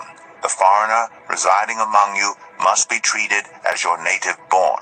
Love them as yourself, for you were foreigners in Egypt. I am the Lord your God. Do not use dishonest standards when measuring length, weight, or quantity. Use honest scales and honest weights, an honest ephah and an honest hin. I am the Lord your God who brought you out of Egypt. Keep all my decrees and all my laws and follow them. I am the Lord. Leviticus 20. The Lord said to Moses, Say to the Israelites, any Israelite or any foreigner residing in Israel who sacrifices any of his children to Moloch is to be put to death. The members of the community are to stone him. I myself will set my face against him and will cut him off from his people. For by sacrificing his children to Moloch, he has defiled my sanctuary and profaned my holy name. If the members of the community close their eyes when that man sacrifices one of his children to Moloch, and if they fail to put him to death, I myself will set my face against him and his family, and will cut them off from their people, together with all who follow him in prostituting themselves to Moloch. I will set my face against anyone who turns to mediums and spiritists to prostitute themselves by following them, and I will cut them off from their people. Consecrate yourselves and be holy, because I am the Lord your God. Keep my decrees and follow them. I am the Lord who makes you holy. Anyone who curses their father or mother is to be put to death. Because they have cursed their father or mother, their blood will be on their own head. If a man commits adultery with another man's wife, with the wife of his neighbor, both the adulterer and the adulteress are to be put to death. If a man has sexual relations with his father's wife, he has dishonored his father. Both the man and the woman are to be put to death. Their blood will be on their own heads. If a man has sexual relations with his daughter-in-law, both of them are to be put to death. What they have done is a perversion. Their blood will be on their own heads. If a man has sexual relations with a man, as one does with a woman, both of them have done what is detestable.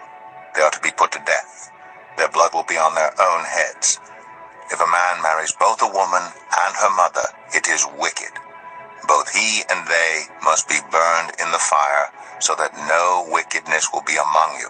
If a man has sexual relations with an animal, he is to be put to death, and you must kill the animal. If a woman approaches an animal to have sexual relations with it, kill both the woman and the animal. They are to be put to death. Their blood will be on their own heads. If a man marries his sister, the daughter of either his father or his mother, and they have sexual relations, it is a disgrace. They are to be publicly removed from their people. He has dishonored his sister and will be held responsible. If a man has sexual relations with a woman during her monthly period, he has exposed the source of her flow, and she has also uncovered it. Both of them are to be cut off from their people. Do not have sexual relations with the sister of either your mother or your father, for that would dishonor a close relative.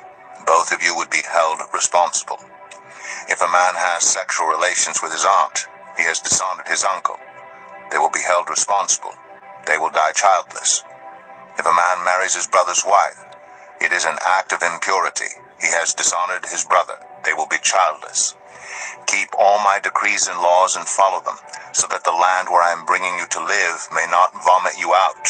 You must not live according to the customs of the nations I am going to drive out before you. Because they did all these things, I abhorred them. But I said to you, you will possess their land. I will give it to you as an inheritance, a land flowing with milk and honey. I am the Lord your God, who has set you apart from the nations. You must therefore make a distinction between clean and unclean animals, and between unclean and clean birds. Do not defile yourselves by any animal or bird or anything that moves along the ground. Those that I have set apart as unclean for you. You are to be holy to me, because I, the Lord, am holy, and I have set you apart from the nations to be my own. A man or woman who is a medium or a spiritist among you must be put to death. You are to stone them. Their blood will be on their own heads. Leviticus 21. The Lord said to Moses, Speak to the priests, the sons of Aaron, and say to them, A priest must not make himself ceremonially unclean for any of his people who die, except for a close relative, such as his mother or father, his son or daughter, his brother, or an unmarried sister who is dependent on him since she has no husband. For her he may make himself unclean. He must not make himself unclean for people related to him by marriage, and so defile himself. Priests must not shave their heads or shave off the edges of their beards or cut their bodies.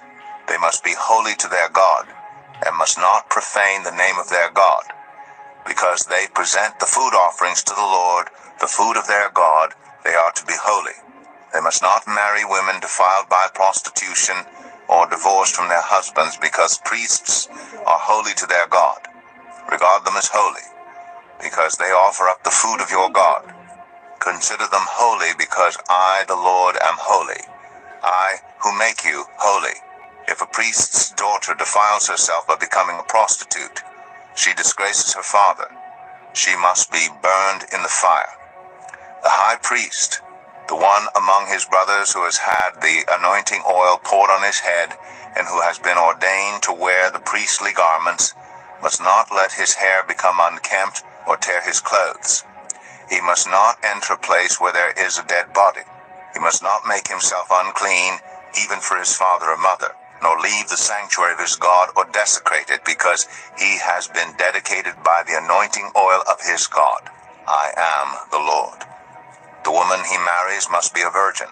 He must not marry a widow, a divorced woman, or a woman defiled by prostitution, but only a virgin from his own people, so that he will not defile his offspring among his people. I am the Lord who makes him holy.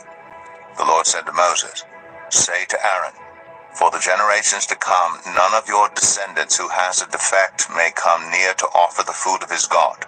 No man who has any defect may come near. No man who is blind or lame, disfigured or deformed. No man with a crippled foot or hand, or who is a hunchback or a dwarf, or who has any eye defect, or who has festering or running sores or damaged testicles. No descendant of Aaron the priest who has any defect is to come near to present the food offerings to the Lord. He has a defect. He must not come near to offer the food of his God. He may eat the most holy food of his God, as well as the holy food, yet because of his defect, he must not go near the curtain or approach the altar and so desecrate my sanctuary. I am the Lord who makes them holy. So Moses told this to Aaron and his sons, and to all the Israelites. Leviticus 22. The Lord said to Moses, tell Aaron and his sons to treat with respect the sacred offerings the Israelites consecrate to me, so they will not profane my holy name. I am the Lord. Say to them, for the generations to come, if any of your descendants is ceremonially unclean and yet comes near the sacred offerings that the Israelites consecrate to the Lord, that person must be cut off from my presence. I am the Lord. If a descendant of Aaron has a defiling skin disease or a bodily discharge, he may not eat the sacred offerings until he is cleansed. He will also be unclean if he touches something defiled by a corpse or by anyone who has an emission of semen, or if he touches any crawling thing that makes him unclean, or any person who makes him unclean, whatever the uncleanness may be. The one who touches any such thing will be unclean till evening. He must not eat any of the sacred offerings unless he has bathed himself with water. When the sun goes down, he will be clean, and after that he may eat the sacred offerings, for they are his food. He must not eat anything found dead or torn by wild animals, and so become unclean through it. I am the Lord. The priests are to perform my service in such a way that they do not become guilty and die, for treating it with contempt. I am the Lord who makes them holy. No one outside a priest's family may eat the sacred offerings, nor may the guest of a priest or his hired worker eat it. But if a priest buys a slave with money, or if slaves are born in his household, they may eat his food. If a priest's daughter marries anyone other than a priest, she may not eat any of the sacred contributions. But if a priest's daughter becomes a widow or is divorced, yet has no children, and she returns to live in her father's household as in her youth, she may eat her father's food. No unauthorized person, however, may eat it. Anyone who eats a sacred offering by mistake must make restitution to the priest for the offering and add a fifth of the value to it. The priests must not desecrate the sacred offerings the Israelites present to the Lord by allowing them to eat the sacred offerings and so bring upon them guilt requiring payment. I am the Lord who makes them holy. The Lord said to Moses, speak to Aaron and his sons and to all the Israelites, and say to them, if any of you, whether an Israelite or a foreigner residing in Israel, presents a gift for a burnt offering to the Lord, either to fulfill a vow or as a freewill offering, you must present a male without defect from the cattle, sheep, or goats in order that it may be accepted on your behalf. Do not bring anything with a defect, because it will not be accepted on your behalf. When anyone brings from the herd or flock a fellowship offering to the Lord to fulfill a special vow, or as a free will offering, it must be without defect or blemish to be acceptable. Do not offer to the Lord the blind, the injured, or the maimed, or anything with warts or festering or running sores. Do not place any of these on the altar as a food offering presented to the Lord. You may, however, present as a freewill offering an ox or a sheep that is deformed or stunted, but it will not be accepted in fulfillment of a vow. You must not offer to the Lord an animal whose testicles are bruised, crushed, torn, or cut. You must not do this in your own land, and you must not accept such animals from the hand of a foreigner and offer them as the food of your God. They will not be accepted on your behalf, because they are deformed and have defects. The Lord said to Moses, when a calf, a lamb, or a goat is born, it is to remain with its mother for 7 days.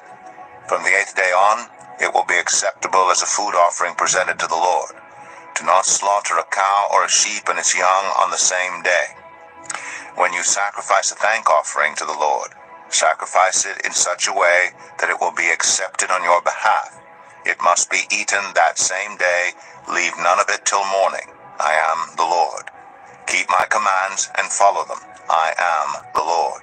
Do not profane my holy name, for I must be acknowledged as holy by the Israelites. I am the Lord, who made you holy and who brought you out of Egypt to be your God. I am the Lord. Leviticus 23.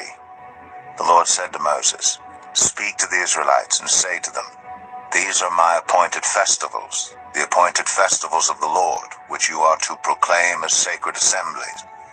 There are 6 days when you may work, but the 7th day is a day of Sabbath rest, a day of sacred assembly. You are not to do any work. Wherever you live, it is a Sabbath to the Lord.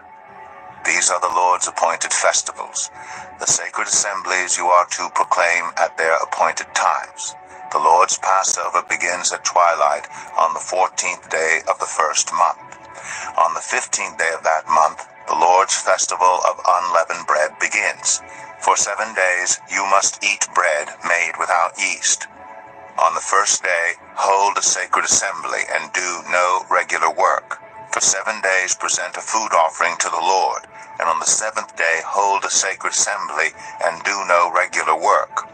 The Lord said to Moses, speak to the Israelites and say to them, when you enter the land I am going to give you, and you reap its harvest, bring to the priest a sheaf of the first grain you harvest. He is to wave the sheaf before the Lord, so it will be accepted on your behalf. The priest is to wave it on the day after the Sabbath. On the day you wave the sheaf, you must sacrifice as a burnt offering to the Lord a lamb a year old without defect, together with its grain offering of 2/10 of an ephah of the finest flour mixed with olive oil, a food offering presented to the Lord, a pleasing aroma, and its drink offering of 1/4 of a hin of wine. You must not eat any bread or roasted or new grain until the very day you bring this offering to your God. This is to be a lasting ordinance for the generations to come wherever you live. From the day after the Sabbath, the day you brought the sheaf of the wave offering, count off 7 full weeks. Count off 50 days up to the day after the 7th Sabbath, and then present an offering of new grain to the Lord. From wherever you live, bring 2 loaves made of 2/10 of an ephah of the finest flour, baked with yeast, as a wave offering of first fruits to the Lord. Present with this bread 7 male lambs, each a year old and without defect, 1 young bull and 2 rams. They will be a burnt offering to the Lord, together with their grain offerings and drink offerings, a food offering, an aroma pleasing to the Lord. Then sacrifice 1 male goat for a sin offering, and 2 lambs, each a year old, for a fellowship offering. The priest is to wave the 2 lambs before the Lord as a wave offering, together with the bread of the first fruits. They are a sacred offering to the Lord for the priest. On that same day, you are to proclaim a sacred assembly and do no regular work. This is to be a lasting ordinance for the generations to come wherever you live. When you reap the harvest of your land, do not reap to the very edges of your field or gather the gleanings of your harvest. Leave them for the poor and for the foreigner residing among you. I am the Lord your God. The Lord said to Moses, say to the Israelites, on the first day of the 7th month, you are to have a day of Sabbath rest, a sacred assembly commemorated with trumpet blasts. Do no regular work, but present a food offering to the Lord. The Lord said to Moses, the 10th day of this 7th month is the day of atonement. Hold a sacred assembly and deny yourselves, and present a food offering to the Lord. Do not do any work on that day, because it is the day of atonement, when atonement is made for you before the Lord your God. Those who do not deny themselves on that day must be cut off from their people. I will destroy from among their people anyone who does any work on that day. You shall do no work at all. This is to be a lasting ordinance for the generations to come wherever you live. It is a day of Sabbath rest for you, and you must deny yourselves. From the evening of the 9th day of the month until the following evening, you are to observe your Sabbath. The Lord said to Moses, say to the Israelites, on the 15th day of the 7th month, the Lord's festival of tabernacles begins, and it lasts for 7 days. The first day is a sacred assembly. Do no regular work. For 7 days present food offerings to the Lord, and on the 8th day hold a sacred assembly, and present a food offering to the Lord. It is the closing special assembly. Do no regular work. These are the Lord's appointed festivals which you are to proclaim as sacred assemblies for bringing food offerings to the Lord. The burnt offerings and grain offerings, sacrifices and drink offerings required for each day. These offerings are in addition to those for the Lord's Sabbaths, and in addition to your gifts and whatever you have vowed, and all the freewill offerings you give to the Lord. So beginning with the 15th day of the 7th month, after you have gathered the crops of the land, celebrate the festival to the Lord for 7 days. The first day is a day of Sabbath rest, and the 8th day also is a day of Sabbath rest. On the first day, you are to take branches from luxuriant trees, from palms, willows, and other leafy trees, and rejoice before the Lord your God for 7 days. Celebrate this as a festival to the Lord for 7 days each year. This is to be a lasting ordinance for the generations to come. Celebrate it in the 7th month. Live in temporary shelters for 7 days. All native-born Israelites are to live in such shelters, so your descendants will know that I had the Israelites live in temporary shelters when I brought them out of Egypt. I am the Lord your God. So Moses announced to the Israelites the appointed festivals of the Lord. Leviticus 24. The Lord said to Moses, command the Israelites to bring you clear oil of pressed olives for the lights, so that the lamps may be kept burning continually. Outside the curtain that shields the ark of the covenant law in the tent of meeting, Aaron is to tend the lamps before the Lord from evening till morning continually. This is to be a lasting ordinance for the generations to come.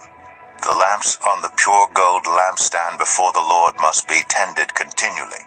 Take the finest flour and bake 12 loaves of bread, using 2/10 of an ephah for each loaf. Arrange them in 2 stacks, 6 in each stack, on the table of pure gold before the Lord. By each stack, put some pure incense as a memorial portion to represent the bread and to be a food offering presented to the Lord.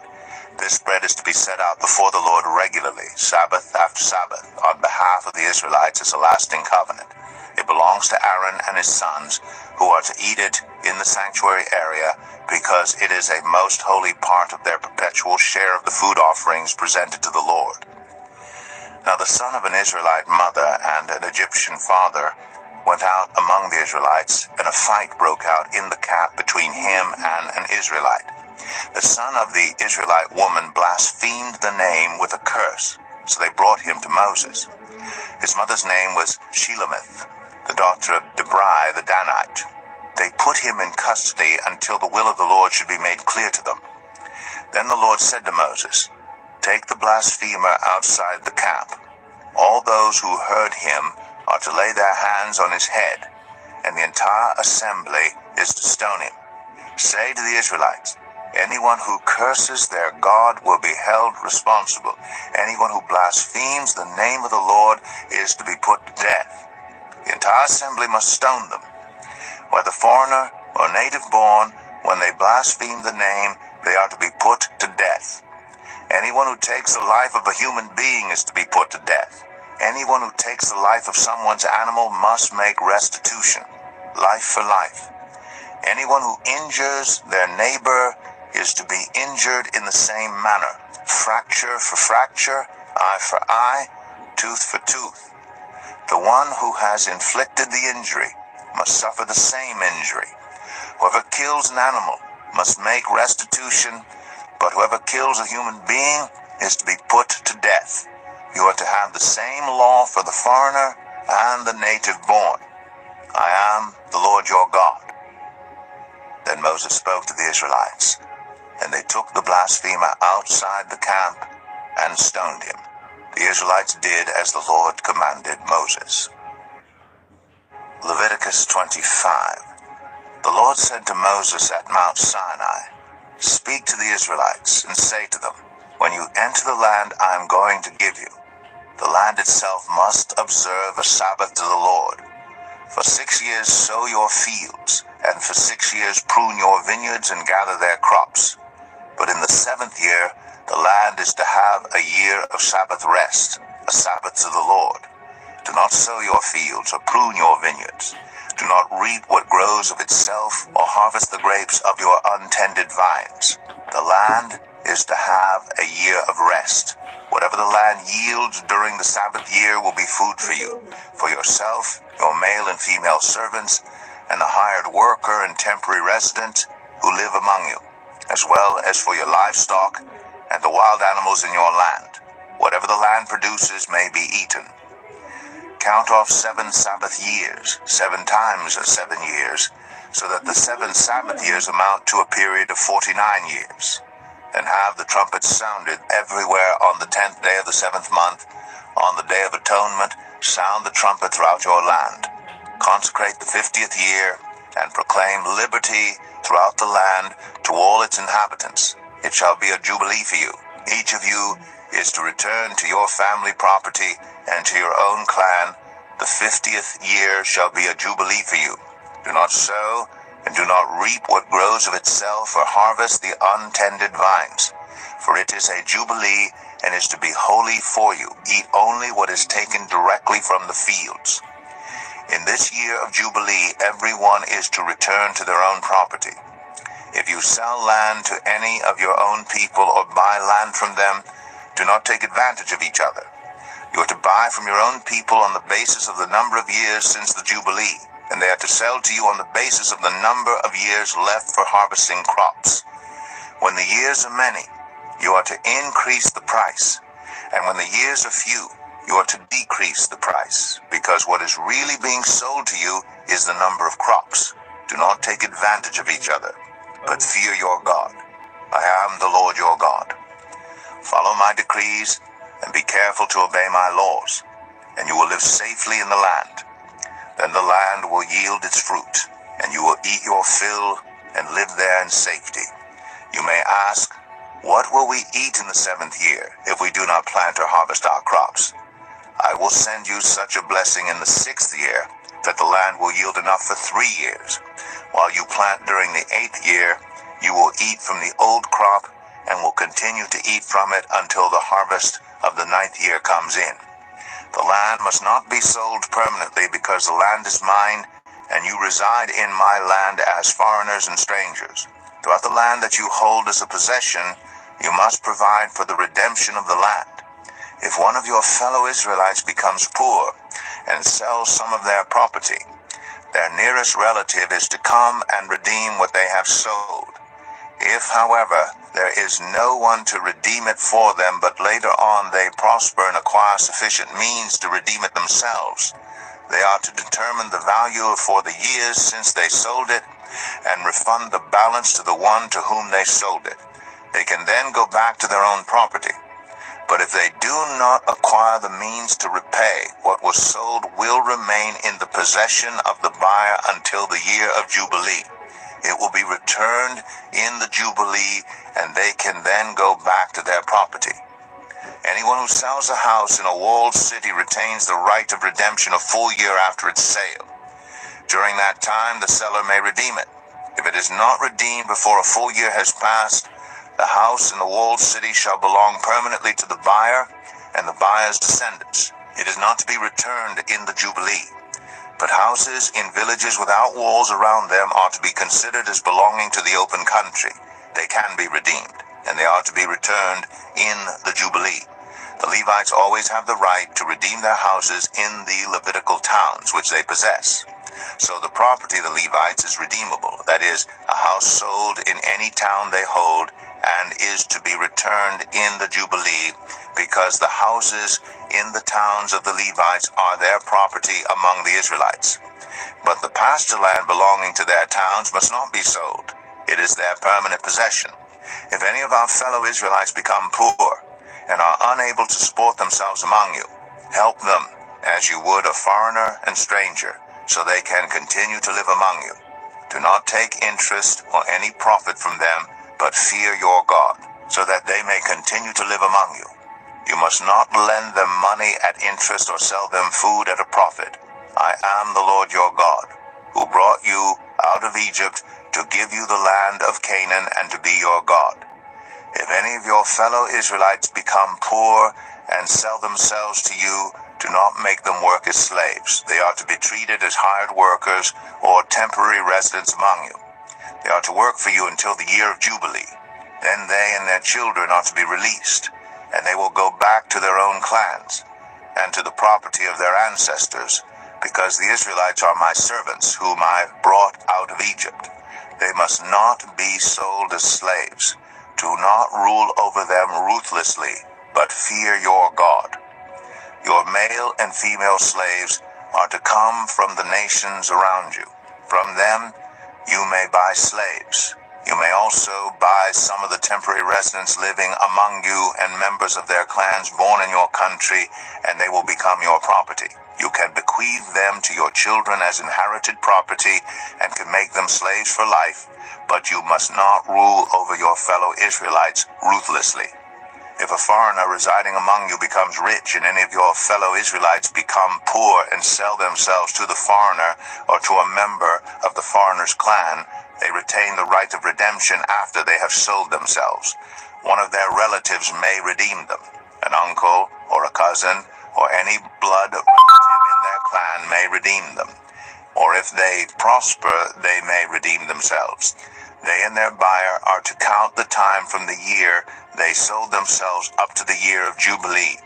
The price for their release is to be based on the rate paid to a hired worker for that number of years. If many years remain, they must pay for their redemption a larger share of the price paid for them. If only a few years remain until the year of Jubilee, they are to compute that and pay for their redemption accordingly. They are to be treated as hired workers from year to year. You must see to it that those to whom they owe service do not rule over them ruthlessly. Even if someone is not redeemed in any of these ways, they and their children are to be released in the year of Jubilee. For the Israelites belong to me as servants. They are my servants, whom I brought out of Egypt. I am the Lord your God. Leviticus 26. Do not make idols or set up an image or a sacred stone for yourselves, and do not place a carved stone in your land to bow down before it. I am the Lord your God. Observe my Sabbaths and have reverence for my sanctuary. I am the Lord. If you follow my decrees and are careful to obey my commands, I will send you rain in its season, and the ground will yield its crops, and the trees their fruit. Your threshing will continue until grape harvest, and the grape harvest will continue until planting, and you will eat all the food you want, and live in safety in your land. I will grant peace in the land, and you will lie down, and no one will make you afraid. I will remove wild beasts from the land, and the sword will not pass through your country. You will pursue your enemies, and they will fall by the sword before you. 5 of you will chase 100, and 100 of you will chase 10,000, and your enemies will fall by the sword before you. I will look on you with favor, and make you fruitful and increase your numbers, and I will keep my covenant with you. You will still be eating last year's harvest when you will have to move it out to make room for the new. I will put my dwelling place among you, and I will not abhor you. I will walk among you and be your God, and you will be my people. I am the Lord your God, who brought you out of Egypt so that you would no longer be slaves to the Egyptians. I broke the bars of your yoke and enabled you to walk with heads held high. But if you will not listen to me and carry out all these commands, and if you reject my decrees and abhor my laws and fail to carry out all my commands and so violate my covenant, then I will do this to you. I will bring on you sudden terror, wasting diseases and fever that will destroy your sight and sap your strength. You will plant seed in vain because your enemies will eat it. I will set my face against you so that you will be defeated by your enemies. Those who hate you will rule over you, and you will flee even when no one is pursuing you. If after all this you will not listen to me, I will punish you for your sins 7 times over. I will break down your stubborn pride and make the sky above you like iron and the ground beneath you like bronze. Your strength will be spent in vain, because your soil will not yield its crops, nor will the trees of your land yield their fruit. If you remain hostile toward me and refuse to listen to me, I will multiply your afflictions 7 times over, as your sins deserve. I will send wild animals against you, and they will rob you of your children, destroy your cattle, and make you so few in number that your roads will be deserted.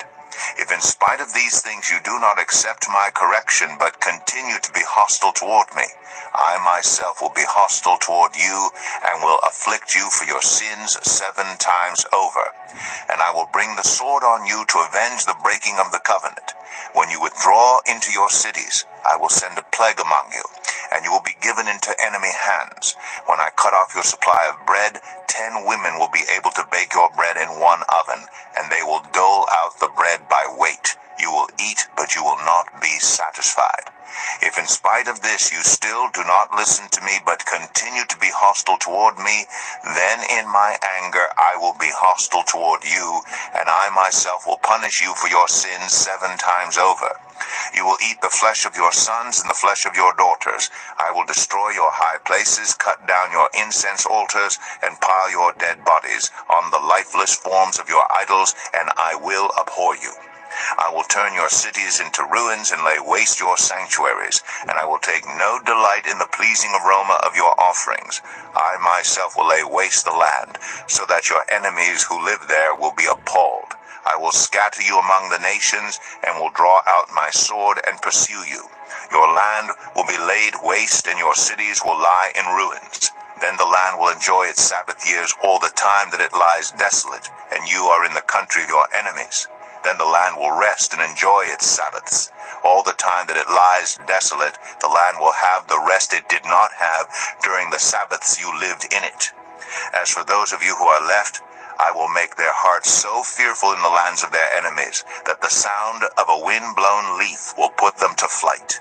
They will run as though fleeing from the sword, and they will fall even though no one is pursuing them. They will stumble over one another as though fleeing from the sword, even though no one is pursuing them. So you will not be able to stand before your enemies. You will perish among the nations. The land of your enemies will devour you.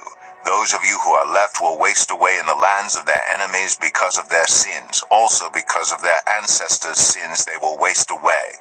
But if they will confess their sins and the sins of their ancestors, their unfaithfulness and their hostility toward me, which made me hostile toward them so that I sent them into the land of their enemies, then when their uncircumcised hearts are humbled and they pay for their sin, I will remember my covenant with Jacob, and my covenant with Isaac, and my covenant with Abraham, and I will remember the land.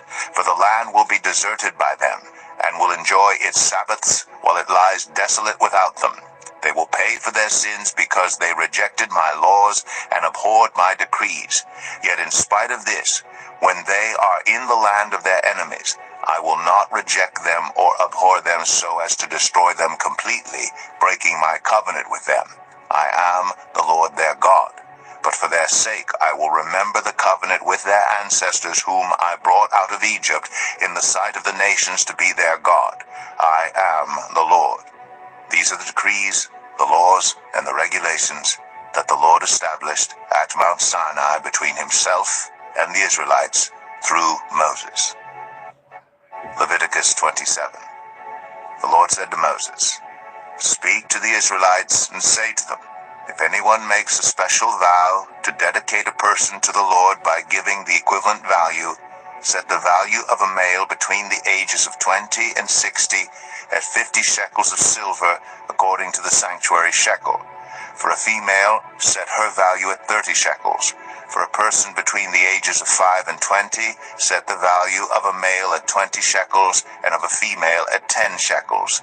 For a person between 1 month and 5 years, set the value of a male at 5 shekels of silver and that of a female at 3 shekels of silver. For a person 60 years old or more, set the value of a male at 15 shekels and of a female at 10 shekels. If anyone making the vow is too poor to pay the specified amount, the person being dedicated is to be presented to the priest, who will set the value according to what the one making the vow can afford. If what they vowed is an animal that is acceptable as an offering to the Lord, such an animal given to the Lord becomes holy. They must not exchange it or substitute a good one for a bad one, or a bad one for a good one. If they should substitute one animal for another, both it and the substitute become holy. If what they vowed is a ceremonially unclean animal, one that is not acceptable as an offering to the Lord, the animal must be presented to the priest, who will judge its quality as good or bad. Whatever value the priest then sets, that is what it will be. If the owner wishes to redeem the animal, a fifth must be added to its value. If anyone dedicates their house as something holy to the Lord, the priest will judge its quality as good or bad. Whatever value the priest then sets, so it will remain.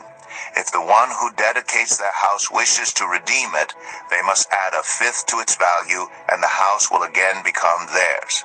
If anyone dedicates to the Lord part of their family land, its value is to be set according to the amount of seed required for it, 50 shekels of silver to a homer of barley seed. If they dedicate a field during the year of Jubilee, the value that has been set remains. But if they dedicate a field after the Jubilee, the priest will determine the value according to the number of years that remain until the next year of Jubilee, and its set value will be reduced. If the one who dedicates the field wishes to redeem it, they must add a fifth to its value, and the field will again become theirs. If, however, they do not redeem the field, or if they have sold it to someone else, it can never be redeemed. When the field is released in the Jubilee, it will become holy, like a field devoted to the Lord. It will become priestly property. If anyone dedicates to the Lord a field they have bought, which is not part of their family land, the priest will determine its value up to the year of Jubilee, and the owner must pay its value on that day as something holy to the Lord. In the year of Jubilee, the field will revert to the person from whom it was bought, the one whose land it was. Every value is to be set according to the sanctuary shekel, 20 gerahs to the shekel. No one, however, may dedicate the firstborn of an animal, since the firstborn already belongs to the Lord. Whether an ox or a sheep, it is the Lord's. If it is one of the unclean animals, it may be bought back at its set value, adding a fifth of the value to it. If it is not redeemed, it is to be sold at its set value. But nothing that a person owns and devotes to the Lord, whether a human being or an animal or family land, may be sold or redeemed. Everything so devoted is most holy to the Lord. No person devoted to destruction may be ransomed. They are to be put to death. A tithe of everything from the land, whether grain from the soil or fruit from the trees, belongs to the Lord. It is holy to the Lord. Whoever would redeem any of their tithe must add a fifth of the value to it. Every tithe of the herd and flock, every 10th animal that passes under the shepherd's rod will be holy to the Lord. No one may pick out the good from the bad or make any substitution. If anyone does make a substitution, both the animal and its substitute become holy and cannot be redeemed. These are the commands the Lord gave Moses at Mount Sinai for the Israelites.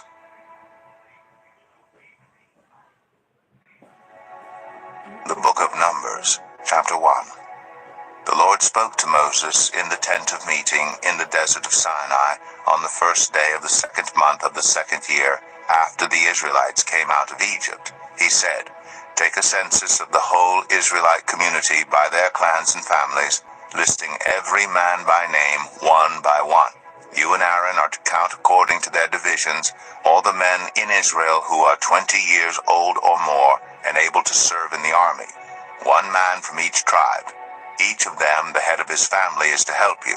These are the names of the men who are to assist you. From Reuben, Elizur, son of Shadur. From Simeon, Shalumiel, son of Zerushadai.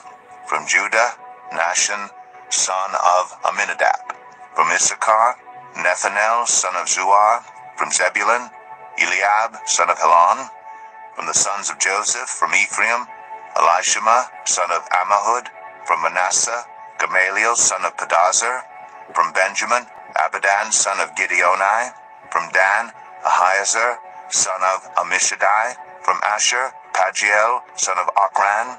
From Gad, Eliasaph, son of Deuel.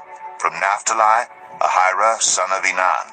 These were the men appointed from the community, the leaders of their ancestral tribes. They were the heads of the clans of Israel.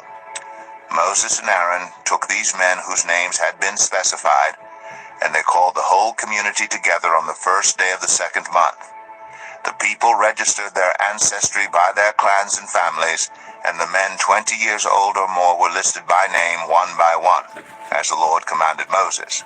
And so he counted them in the desert of Sinai. From the descendants of Reuben, the firstborn son of Israel, all the men 20 years old or more who were able to serve in the army were listed by name one by one according to the records of their clans and families. The number from the tribe of Reuben was 46,500. From the descendants of Simeon, all the men 20 years old or more who were able to serve in the army were counted and listed by name, one by one, according to the records of their clans and families. The number from the tribe of Simeon was 59,300. From the descendants of Gad, all the men 20 years old or more who were able to serve in the army were listed by name, according to the records of their clans and families. The number from the tribe of Gad was 45,650. From the descendants of Judah, all the men 20 years old or more who were able to serve in the army were listed by name, according to the records of their clans and families. The number from the tribe of Judah was 74,600. From the descendants of Issachar, all the men 20 years old or more who were able to serve in the army were listed by name, according to the records of their clans and families. The number from the tribe of Issachar was 54,400. From the descendants of Zebulun, all the men 20 years old or more who were able to serve in the army were listed by name, according to the records of their clans and families. The number from the tribe of Zebulun was 57,400. From the sons of Joseph, from the descendants of Ephraim, all the men 20 years old or more who were able to serve in the army were listed by name, according to the records of their clans and families. The number from the tribe of Ephraim was 40,500. From the descendants of Manasseh, all the men 20 years old or more who were able to serve in the army were listed by name, according to the records of their clans and families. The number from the tribe of Manasseh was 32,200. From the descendants of Benjamin, all the men 20 years old or more who were able to serve in the army were listed by name, according to the records of their clans and families. The number from the tribe of Benjamin was 35,400. From the descendants of Dan, all the men 20 years old or more who were able to serve in the army were listed by name according to the records of their clans and families. The number from the tribe of Dan was 62,700. From the descendants of Asher, all the men 20 years old or more who were able to serve in the army were listed by name according to the records of their clans and families. The number from the tribe of Asher was 41,500. From the descendants of Naphtali, all the men 20 years old or more who were able to serve in the army were listed by name according to the records of their clans and families. The number from the tribe of Naphtali was 53,400. These were the men counted by Moses and Aaron and the 12 leaders of Israel, each one representing his family. All the Israelites 20 years old or more who were able to serve in Israel's army were counted according to their families. The total number was 603,550. The ancestral tribe of the Levites, however, was not counted along with the others. The Lord had said to Moses, "You must not count the tribe of Levi or include them in the census of the Israelites. Instead, appoint the Levites to be in charge of the tabernacle of the covenant law. Over all its furnishings and everything belonging to it, they are to carry the tabernacle and all its furnishings. They are to take care of it and encamp around it. Whenever the tabernacle is to move, the Levites are to take it down. And whenever the tabernacle is to be set up, the Levites shall do it. Anyone else who approaches it is to be put to death. The Israelites are to set up their tents by divisions, each of them in their own camp under their standard. The Levites, however, are to set up their tents around the tabernacle of the covenant law so that my wrath will not fall on the Israelite community. The Levites are to be responsible for the care of the tabernacle of the covenant law." The Israelites did all this just as the Lord commanded Moses. Numbers 2. The Lord said to Moses and Aaron, "The Israelites are to camp around the tent of meeting some distance from it, each of them under their standard and holding the banners of their family. On the east toward the sunrise, the divisions of the camp of Judah are to encamp under their standard. The leader of the people of Judah is Nahshon, son of Amminadab. His division numbers 74,600. The tribe of Issachar will camp next to them. The leader of the people of Issachar is Nethanel, son of Zuar. His division numbers 54,400. The tribe of Zebulun will be next. The leader of the people of Zebulun is Eliab, son of Helon. His division numbers 57,400. All the men assigned to the camp of Judah, according to their divisions, number 186,400. They will set out first. On the south will be the divisions of the camp of Reuben under their standard. The leader of the people of Reuben is Eliezer, son of Shedeur. His division numbers 46,500. The tribe of Simeon will camp next to them. The leader of the people of Simeon is Shalumiel, son of Zurishaddai. His division numbers 59,300. The tribe of Gad will be next. The leader of the people of Gad is Eliasaph, son of Deuel. His division numbers 45,650. All the men assigned to the camp of Reuben, according to their divisions, number 151,450. They will set out second. Then the tent of meeting and the camp of the Levites will set out in the middle of the camps. They will set out in the same order as they encamp, each in their own place under their standard. On the west will be the divisions of the camp of Ephraim under their standard. The leader of the people of Ephraim is Elishama, son of Ammihud. His division numbers 40,500. The tribe of Manasseh will be next to them. The leader of the people of Manasseh is Gamaliel, son of Pedazur. His division numbers 32,200. The tribe of Benjamin will be next. The leader of the people of Benjamin is Abidan, son of Gideoni. His division numbers 35,400. All the men assigned to the camp of Ephraim, according to their divisions, number 108,100. They will set out third. On the north will be the divisions of the camp of Dan under their standard. The leader of the people of Dan is Ahiezer, son of Ammishaddai. His division numbers 62,700. The tribe of Asher will camp next to them. The leader of the people of Asher is Pagiel, son of Okran. His division numbers 41,500. The tribe of Naphtali will be next. The leader of the people of Naphtali is Ahira, son of Enan. His division numbers 53,400. All the men assigned to the camp of Dan number 157,600. They will set out last under their standards. These are the Israelites, counted according to their families. All the men in the camps, by their divisions, number 603,550. The Levites, however, were not counted along with the other Israelites, as the Lord commanded Moses. So the Israelites did everything the Lord commanded Moses. That is the way they encamped under their standards, and that is the way they set out, each of them with their clan and family. Numbers 3. This is the account of the family of Aaron and Moses at the time the Lord spoke to Moses at Mount Sinai. The names of the sons of Aaron were Nadab the firstborn, and Abihu, Eleazar, and Ithamar. Those were the names of Aaron's sons, the anointed priests, who were ordained to serve as priests.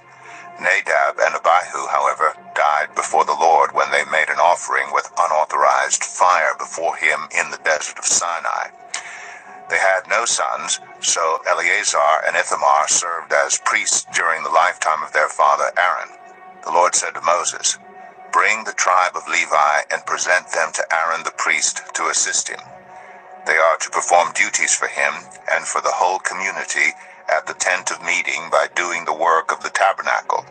They are to take care of all the furnishings of the tent of meeting, fulfilling the obligations of the Israelites by doing the work of the tabernacle. Give the Levites to Aaron and his sons. They are the Israelites who are to be given wholly to him. Appoint Aaron and his sons to serve as priests. Anyone else who approaches the sanctuary is to be put to death." The Lord also said to Moses, "I have taken the Levites from among the Israelites in place of the first male offspring of every Israelite woman. The Levites are mine, for all the firstborn are mine. When I struck down all the firstborn in Egypt, I set apart for myself every firstborn in Israel, whether human or animal. They are to be mine. I am the Lord." The Lord said to Moses in the desert of Sinai, "Count the Levites by their families and clans. Count every male a month old or more." So Moses counted them as he was commanded by the word of the Lord. These were the names of the sons of Levi: Gershon, Kohath, and Merari. These were the names of the Gershonite clans: Libni and Shimei. The Kohathite clans: Amram, Izhar, Hebron, and Uzziel. The Merarite clans: Malai and Mushai. These were the Levite clans according to their families. To Gershon belonged the clans of the Libnites and Shimeites. These were the Gershonite clans. The number of all the males a month old or more who were counted was 7,500. The Gershonite clans were to camp on the west behind the tabernacle. The leader of the families of the Gershonites was Elisaph, son of Lael. At the tent of meeting, the Gershonites were responsible for the care of the tabernacle and tent, its coverings, the curtain at the entrance to the tent of meeting, the curtains of the courtyard, the curtain at the entrance to the courtyard surrounding the tabernacle and altar, and the ropes and everything related to their use. To Kohath belonged the clans of the Amramites, Izrahites, Hebronites, and Uzzielites. These were the Kohathite clans. The number of all the males a month old or more was 8,600. The Kohathites were responsible for the care of the sanctuary. The Kohathite clans were to camp on the south side of the tabernacle. The leader of the families of the Kohathite clans was Elizaphan, son of Uzziel. They were responsible for the care of the ark, the table, the lampstand, the altars, the articles of the sanctuary used in ministering, the curtain, and everything related to their use. The chief leader of the Levites was Eleazar, son of Aaron the priest. He was appointed over those who were responsible for the care of the sanctuary. To Merari belonged the clans of the Mahlites and the Mushites. These were the Merarite clans. The number of all the males a month old or more who were counted was 6,200. The leader of the families of the Merarite clans was Zuriel, son of Abihail. They were to camp on the north side of the tabernacle. The Merarites were appointed to take care of the frames of the tabernacle, its crossbars, posts, bases, all its equipment, and everything related to their use, as well as the posts of the surrounding courtyard with their bases, tent pegs, and ropes. Moses and Aaron and his sons were to camp to the east of the tabernacle toward the sunrise, in front of the tent of meeting. They were responsible for the care of the sanctuary on behalf of the Israelites. Anyone else who approached the sanctuary was to be put to death. The total number of Levites counted at the Lord's command by Moses and Aaron according to their clans, including every male a month old or more, was 22,000. The Lord said to Moses, "Count all the firstborn Israelite males who are a month old or more, and make a list of their names. Take the Levites from me in place of all the firstborn of the Israelites, and the livestock of the Levites in place of all the firstborn of the livestock of the Israelites. I am the Lord." So Moses counted all the firstborn of the Israelites as the Lord commanded him. The total number of firstborn males a month old or more listed by name was 22,273. The Lord also said to Moses, "Take the Levites in place of all the firstborn of Israel, and the livestock of the Levites in place of their livestock. The Levites are to be mine. I am the Lord. To redeem the 273 firstborn Israelites who exceed the number of the Levites, collect 5 shekels for each one, according to the sanctuary shekel, which weighs 20 gerahs. Give the money for the redemption of the additional Israelites to Aaron and his sons." So Moses collected the redemption money from those who exceeded the number redeemed by the Levites. From the firstborn of the Israelites he collected silver weighing 1,365 shekels, according to the sanctuary shekel. Moses gave the redemption money to Aaron and his sons, as he was commanded by the word of the Lord. Numbers 4. The Lord said to Moses and Aaron, "Take a census of the Kohathite branch of the Levites by their clans and families. Count all the men from 30 to 50 years of age who come to serve in the work at the tent of meeting. This is the work of the Kohathites at the tent of meeting, the care of the most holy things. When the camp is to move, Aaron and his sons are to go in and take down the shielding curtain and put it over the Ark of the Covenant law. Then they are to cover the curtain with a durable leather, spread a cloth of solid blue over that, and put the poles in place. Over the table of the presence they are to spread a blue cloth and put on it the plates, dishes, and bowls, and the jars for drink offerings. The bread that is continually there is to remain on it. They are to spread a scarlet cloth over them, cover that with the durable leather, and put the poles in place. They are to take a blue cloth and cover the lampstand that is for light, together with its lamps, its wick trimmers and trays, and all its jars for the olive oil used to supply it. Then they are to wrap it and all its accessories in a covering of the durable leather, and put it on a carrying frame. Over the gold altar, they are to spread a blue cloth and cover that with the durable leather, and put the poles in place. They are to take all the articles used for ministering in the sanctuary, wrap them in a blue cloth, cover that with the durable leather, and put them on a carrying frame. They are to remove the ashes from the bronze altar and spread a purple cloth over it. Then they are to place on it all the utensils used for ministering at the altar, including the fire pans, meat forks, shovels, and sprinkling bowls. Over it they are to spread a covering of the durable leather and put the poles in place. After Aaron and his sons have finished covering the holy furnishings and all the holy articles, and when the camp is ready to move, only then are the Kohathites to come and do the carrying. But they must not touch the holy things, or they will die. The Kohathites are to carry those things that are in the tent of meeting. Eleazar, son of Aaron the priest, is to have charge of the oil for the light, the fragrant incense, the regular grain offering, and the anointing oil. He is to be in charge of the entire tabernacle and everything in it, including its holy furnishings and articles. The Lord said to Moses and Aaron, "See that the Kohathite tribal clans are not destroyed from among the Levites, so that they may live and not die when they come near the most holy things. Do this for them. Aaron and his sons are to go into the sanctuary and assign to each man his work and what he is to carry. But the Kohathites must not go in to look at the holy things even for a moment, or they will die." The Lord said to Moses, "Take a census also of the Gershonites by their families and clans. Count all the men from 30 to 50 years of age who come to serve in the work at the tent of meeting. This is the service of the Gershonite clans in their carrying and their other work. They are to carry the curtains of the tabernacle, that is, the tent of meeting, its covering, and its outer covering of durable leather, the curtains for the entrance to the tent of meeting, the curtains of the courtyard surrounding the tabernacle and altar, the curtain for the entrance to the courtyard, the ropes, and all the equipment used in the service of the tent. The Gershonites are to do all that needs to be done with these things. All their service, whether carrying or doing other work, is to be done under the direction of Aaron and his sons. You shall assign to them as their responsibility all they are to carry. This is the service of the Gershonite clans at the tent of meeting. Their duties are to be under the direction of Ithamar, son of Aaron, the priest. Count the Merarites by their clans and families.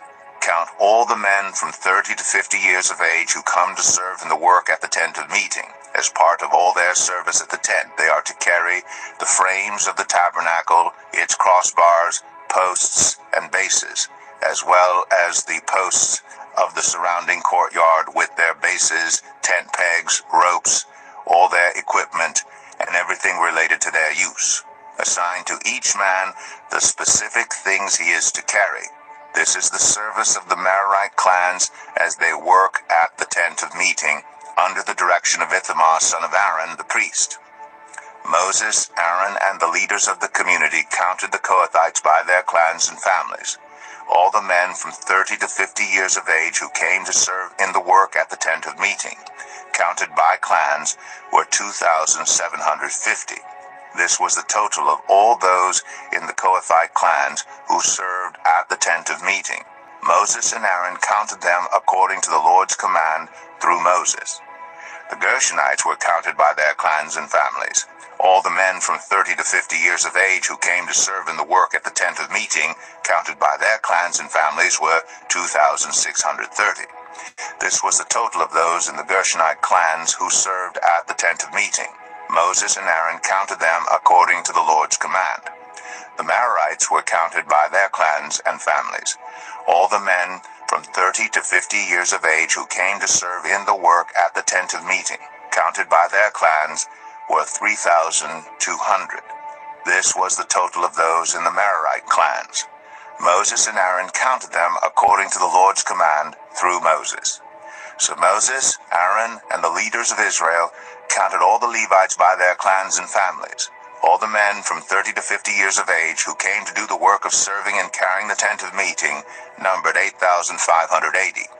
At the Lord's command through Moses, each was assigned his work and told what to carry. Thus they were counted, as the Lord commanded Moses. Numbers 5. The Lord said to Moses, "Command the Israelites to send away from the camp anyone who has a defiling skin disease or a discharge of any kind, or who is ceremonially unclean because of a dead body. Send away male and female alike. Send them outside the camp so they will not defile their camp, where I dwell among them." The Israelites did so. They sent them outside the camp. They did just as the Lord had instructed Moses. The Lord said to Moses, "Say to the Israelites, any man or woman who wrongs another in any way, and so is unfaithful to the Lord, is guilty, and must confess the sin they have committed. They must make full restitution for the wrong they have done, add a fifth of the value to it, and give it all to the person they have wronged.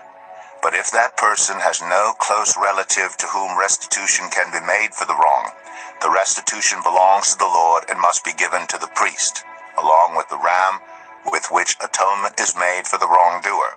All the sacred contributions the Israelites bring to a priest will belong to him. Sacred things belong to their owners, but what they give to the priest will belong to the priest." Then the Lord said to Moses, "Speak to the Israelites and say to them, if a man's wife goes astray and is unfaithful to him, so that another man has sexual relations with her, and this is hidden from her husband, and her impurity is undetected, since there is no witness against her, and she has not been caught in the act, And if feelings of jealousy come over her husband, and he suspects his wife, and she is impure, or if he is jealous and suspects her even though she is not impure, then he is to take his wife to the priest. He must also take an offering of 1/10 of an ephah of barley flour on her behalf. He must not pour olive oil on it or put incense on it, because it is a grain offering for jealousy, a reminder offering, to draw attention to wrongdoing. The priest shall bring her and have her stand before the Lord. Then he shall take some holy water in a clay jar and put some dust from the tabernacle floor into the water. After the priest has had the woman stand before the Lord, he shall loosen her hair and place in her hands the reminder offering, the grain offering for jealousy, while he himself holds the bitter water that brings a curse. Then the priest shall put the woman under oath and say to her, if no other man has had sexual relations with you, and you have not gone astray and become impure while married to your husband, may this bitter water that brings a curse not harm you. But if you have gone astray while married to your husband, and you have made yourself impure by having sexual relations with a man other than your husband, here the priest is to put the woman under this curse. May the Lord cause you to become a curse among your people when he makes your womb miscarry and your abdomen swell. May this water that brings a curse enter your body, so that your abdomen swells or your womb miscarries.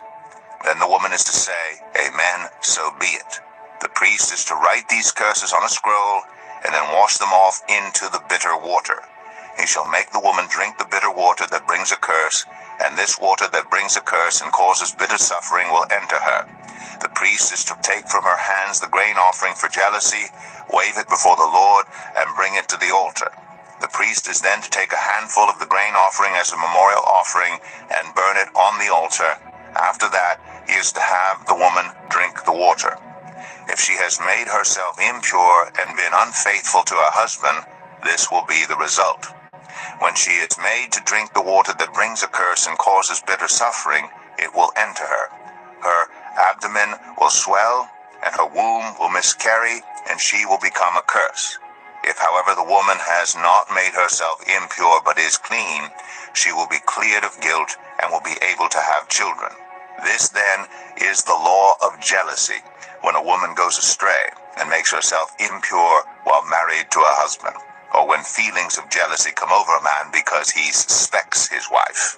The priest is to have her stand before the Lord and is to apply this entire law to her. The husband will be innocent of any wrongdoing, but the woman will bear the consequences of her sin. Number 6. The Lord said to Moses, Speak to the Israelites and say to them, if a man or woman wants to make a special vow, a vow of dedication to the Lord as a Nazirite, they must abstain from wine and other fermented drink, and must not drink vinegar made from wine or other fermented drink. They must not drink grape juice or eat grapes or raisins. As long as they remain under their Nazirite vow, they must not eat anything that comes from the grapevine, not even the seeds or skins. During the entire period of their Nazirite vow, no razor may be used on their head. They must be holy until the period of their dedication to the Lord is over. They must let their hair grow long. Throughout the period of their dedication to the Lord, the Nazirite must not go near a dead body. Even if their own father or mother or brother or sister dies, they must not make themselves ceremonially unclean on account of them, because the symbol of their dedication to God is on their head. Throughout the period of their dedication, they are consecrated to the Lord. If someone dies suddenly in the Nazirite's presence, thus defiling the hair that symbolizes their dedication, they must shave their head on the 7th day, the day of their cleansing. Then on the 8th day, they must bring 2 doves or 2 young pigeons to the priest at the entrance to the tent of meeting. The priest is to offer one as a sin offering and the other as a burnt offering to make atonement for the Nazirite, because they sinned by being in the presence of the dead body. That same day they are to consecrate their head again. They must rededicate themselves to the Lord for the same period of dedication, and must bring a year-old male lamb as a guilt offering. The previous days do not count, because they became defiled during their period of dedication. Now this is the law of the Nazarite when the period of their dedication is over. They are to be brought to the entrance to the tent of meeting. There they are to present their offerings to the Lord, a year-old male lamb without defect for a burnt offering, a year-old ewe lamb without defect for a sin offering, a ram without defect for a fellowship offering, together with their grain offerings and drink offerings, and a basket of bread made with the finest flour and without yeast, thick loaves with olive oil mixed in, and thin loaves brushed with olive oil. The priest is to present all these before the Lord and make the sin offering and the burnt offering. He is to present the basket of unleavened bread and is to sacrifice the ram as a fellowship offering to the Lord, together with its grain offering and drink offering.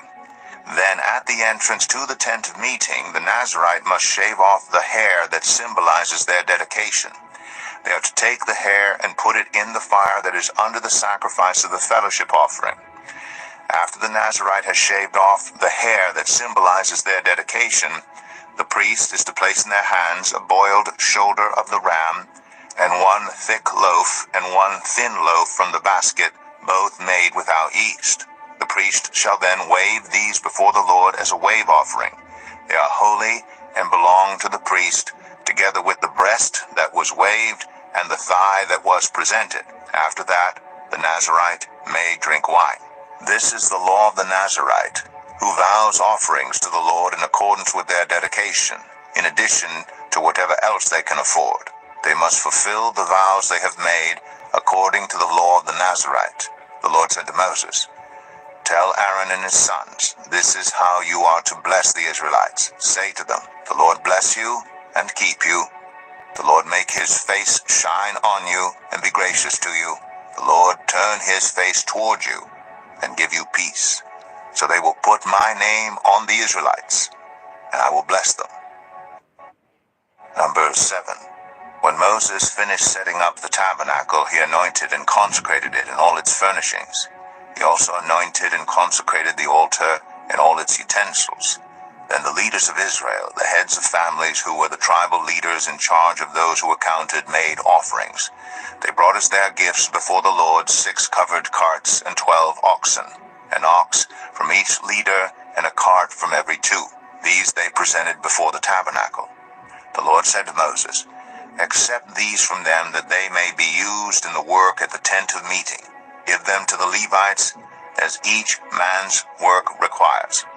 So Moses took the carts and oxen and gave them to the Levites. He gave 2 carts and 4 oxen to the Gershonites as their work required, and he gave 4 carts and 8 oxen to the Merarites as their work required. They were all under the direction of Ithamar, son of Aaron, the priest. But Moses did not give any to the Kohathites, because they were to carry on their shoulders the holy things for which they were responsible. When the altar was anointed, the leaders brought their offerings for its dedication and presented them before the altar. For the Lord had said to Moses, "Each day 1 leader is to bring his offering for the dedication of the altar." The one who brought his offering on the first day was Nahshon, son of Amminadab of the tribe of Judah.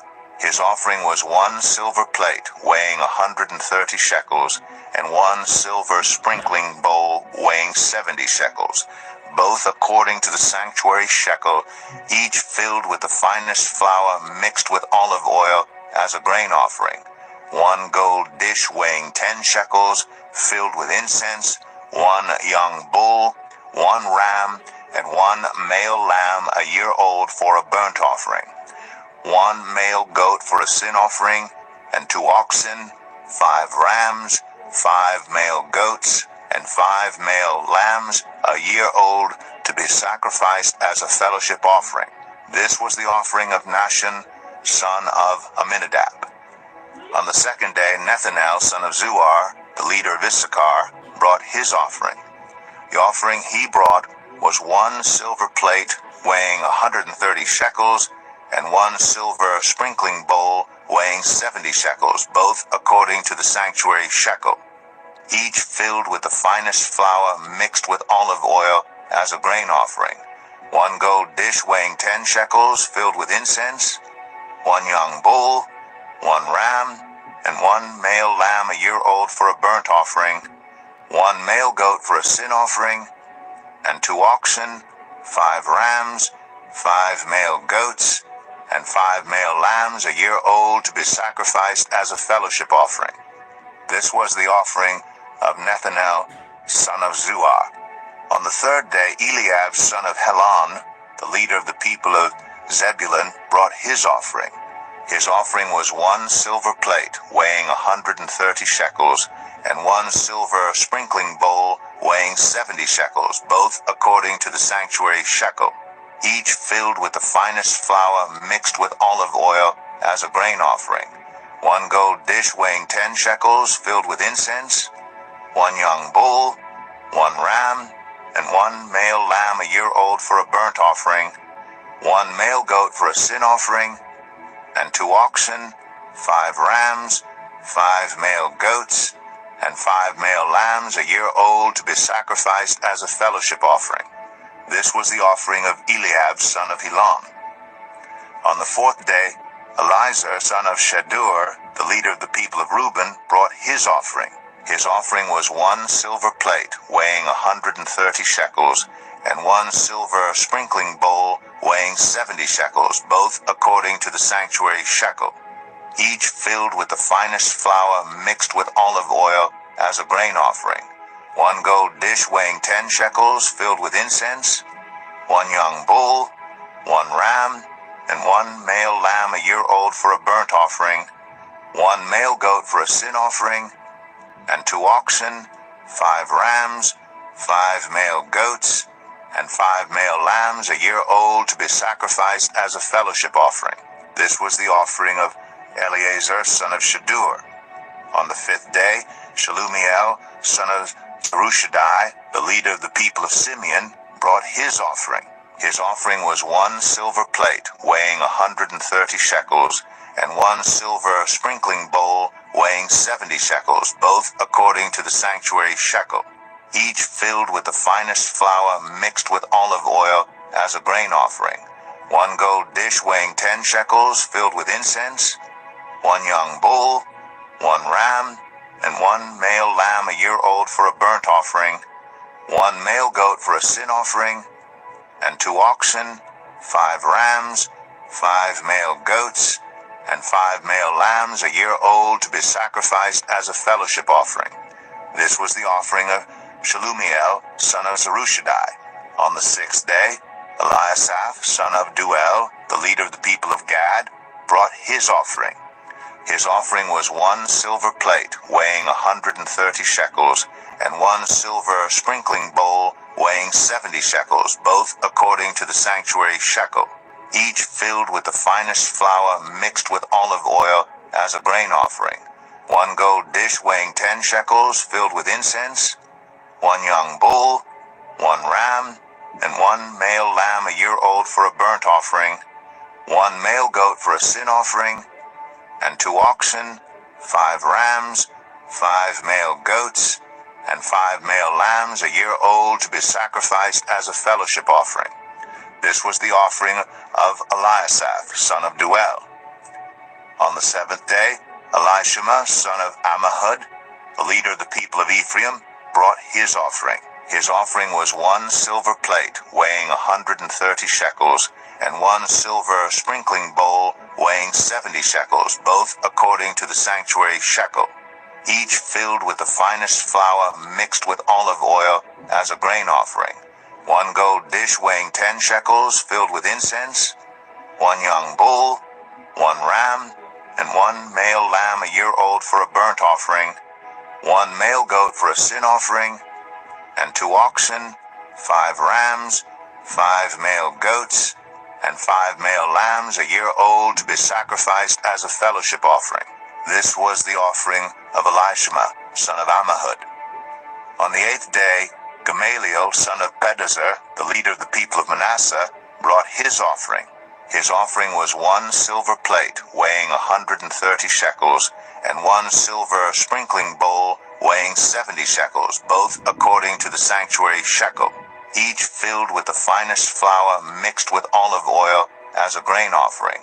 1 gold dish weighing 10 shekels filled with incense, one young bull, one ram, and one male lamb a year old for a burnt offering, one male goat for a sin offering, and 2 oxen, 5 rams, 5 male goats, and 5 male lambs a year old to be sacrificed as a fellowship offering. This was the offering of Gamaliel, son of Pedazur. On the 9th day, Abidan, son of Gideoni, the leader of the people of Benjamin, brought his offering. His offering was 1 silver plate weighing 130 shekels, and 1 silver sprinkling bowl weighing 70 shekels, both according to the sanctuary shekel, each filled with the finest flour mixed with olive oil as a grain offering, 1 gold dish weighing 10 shekels filled with incense, 1 young bull,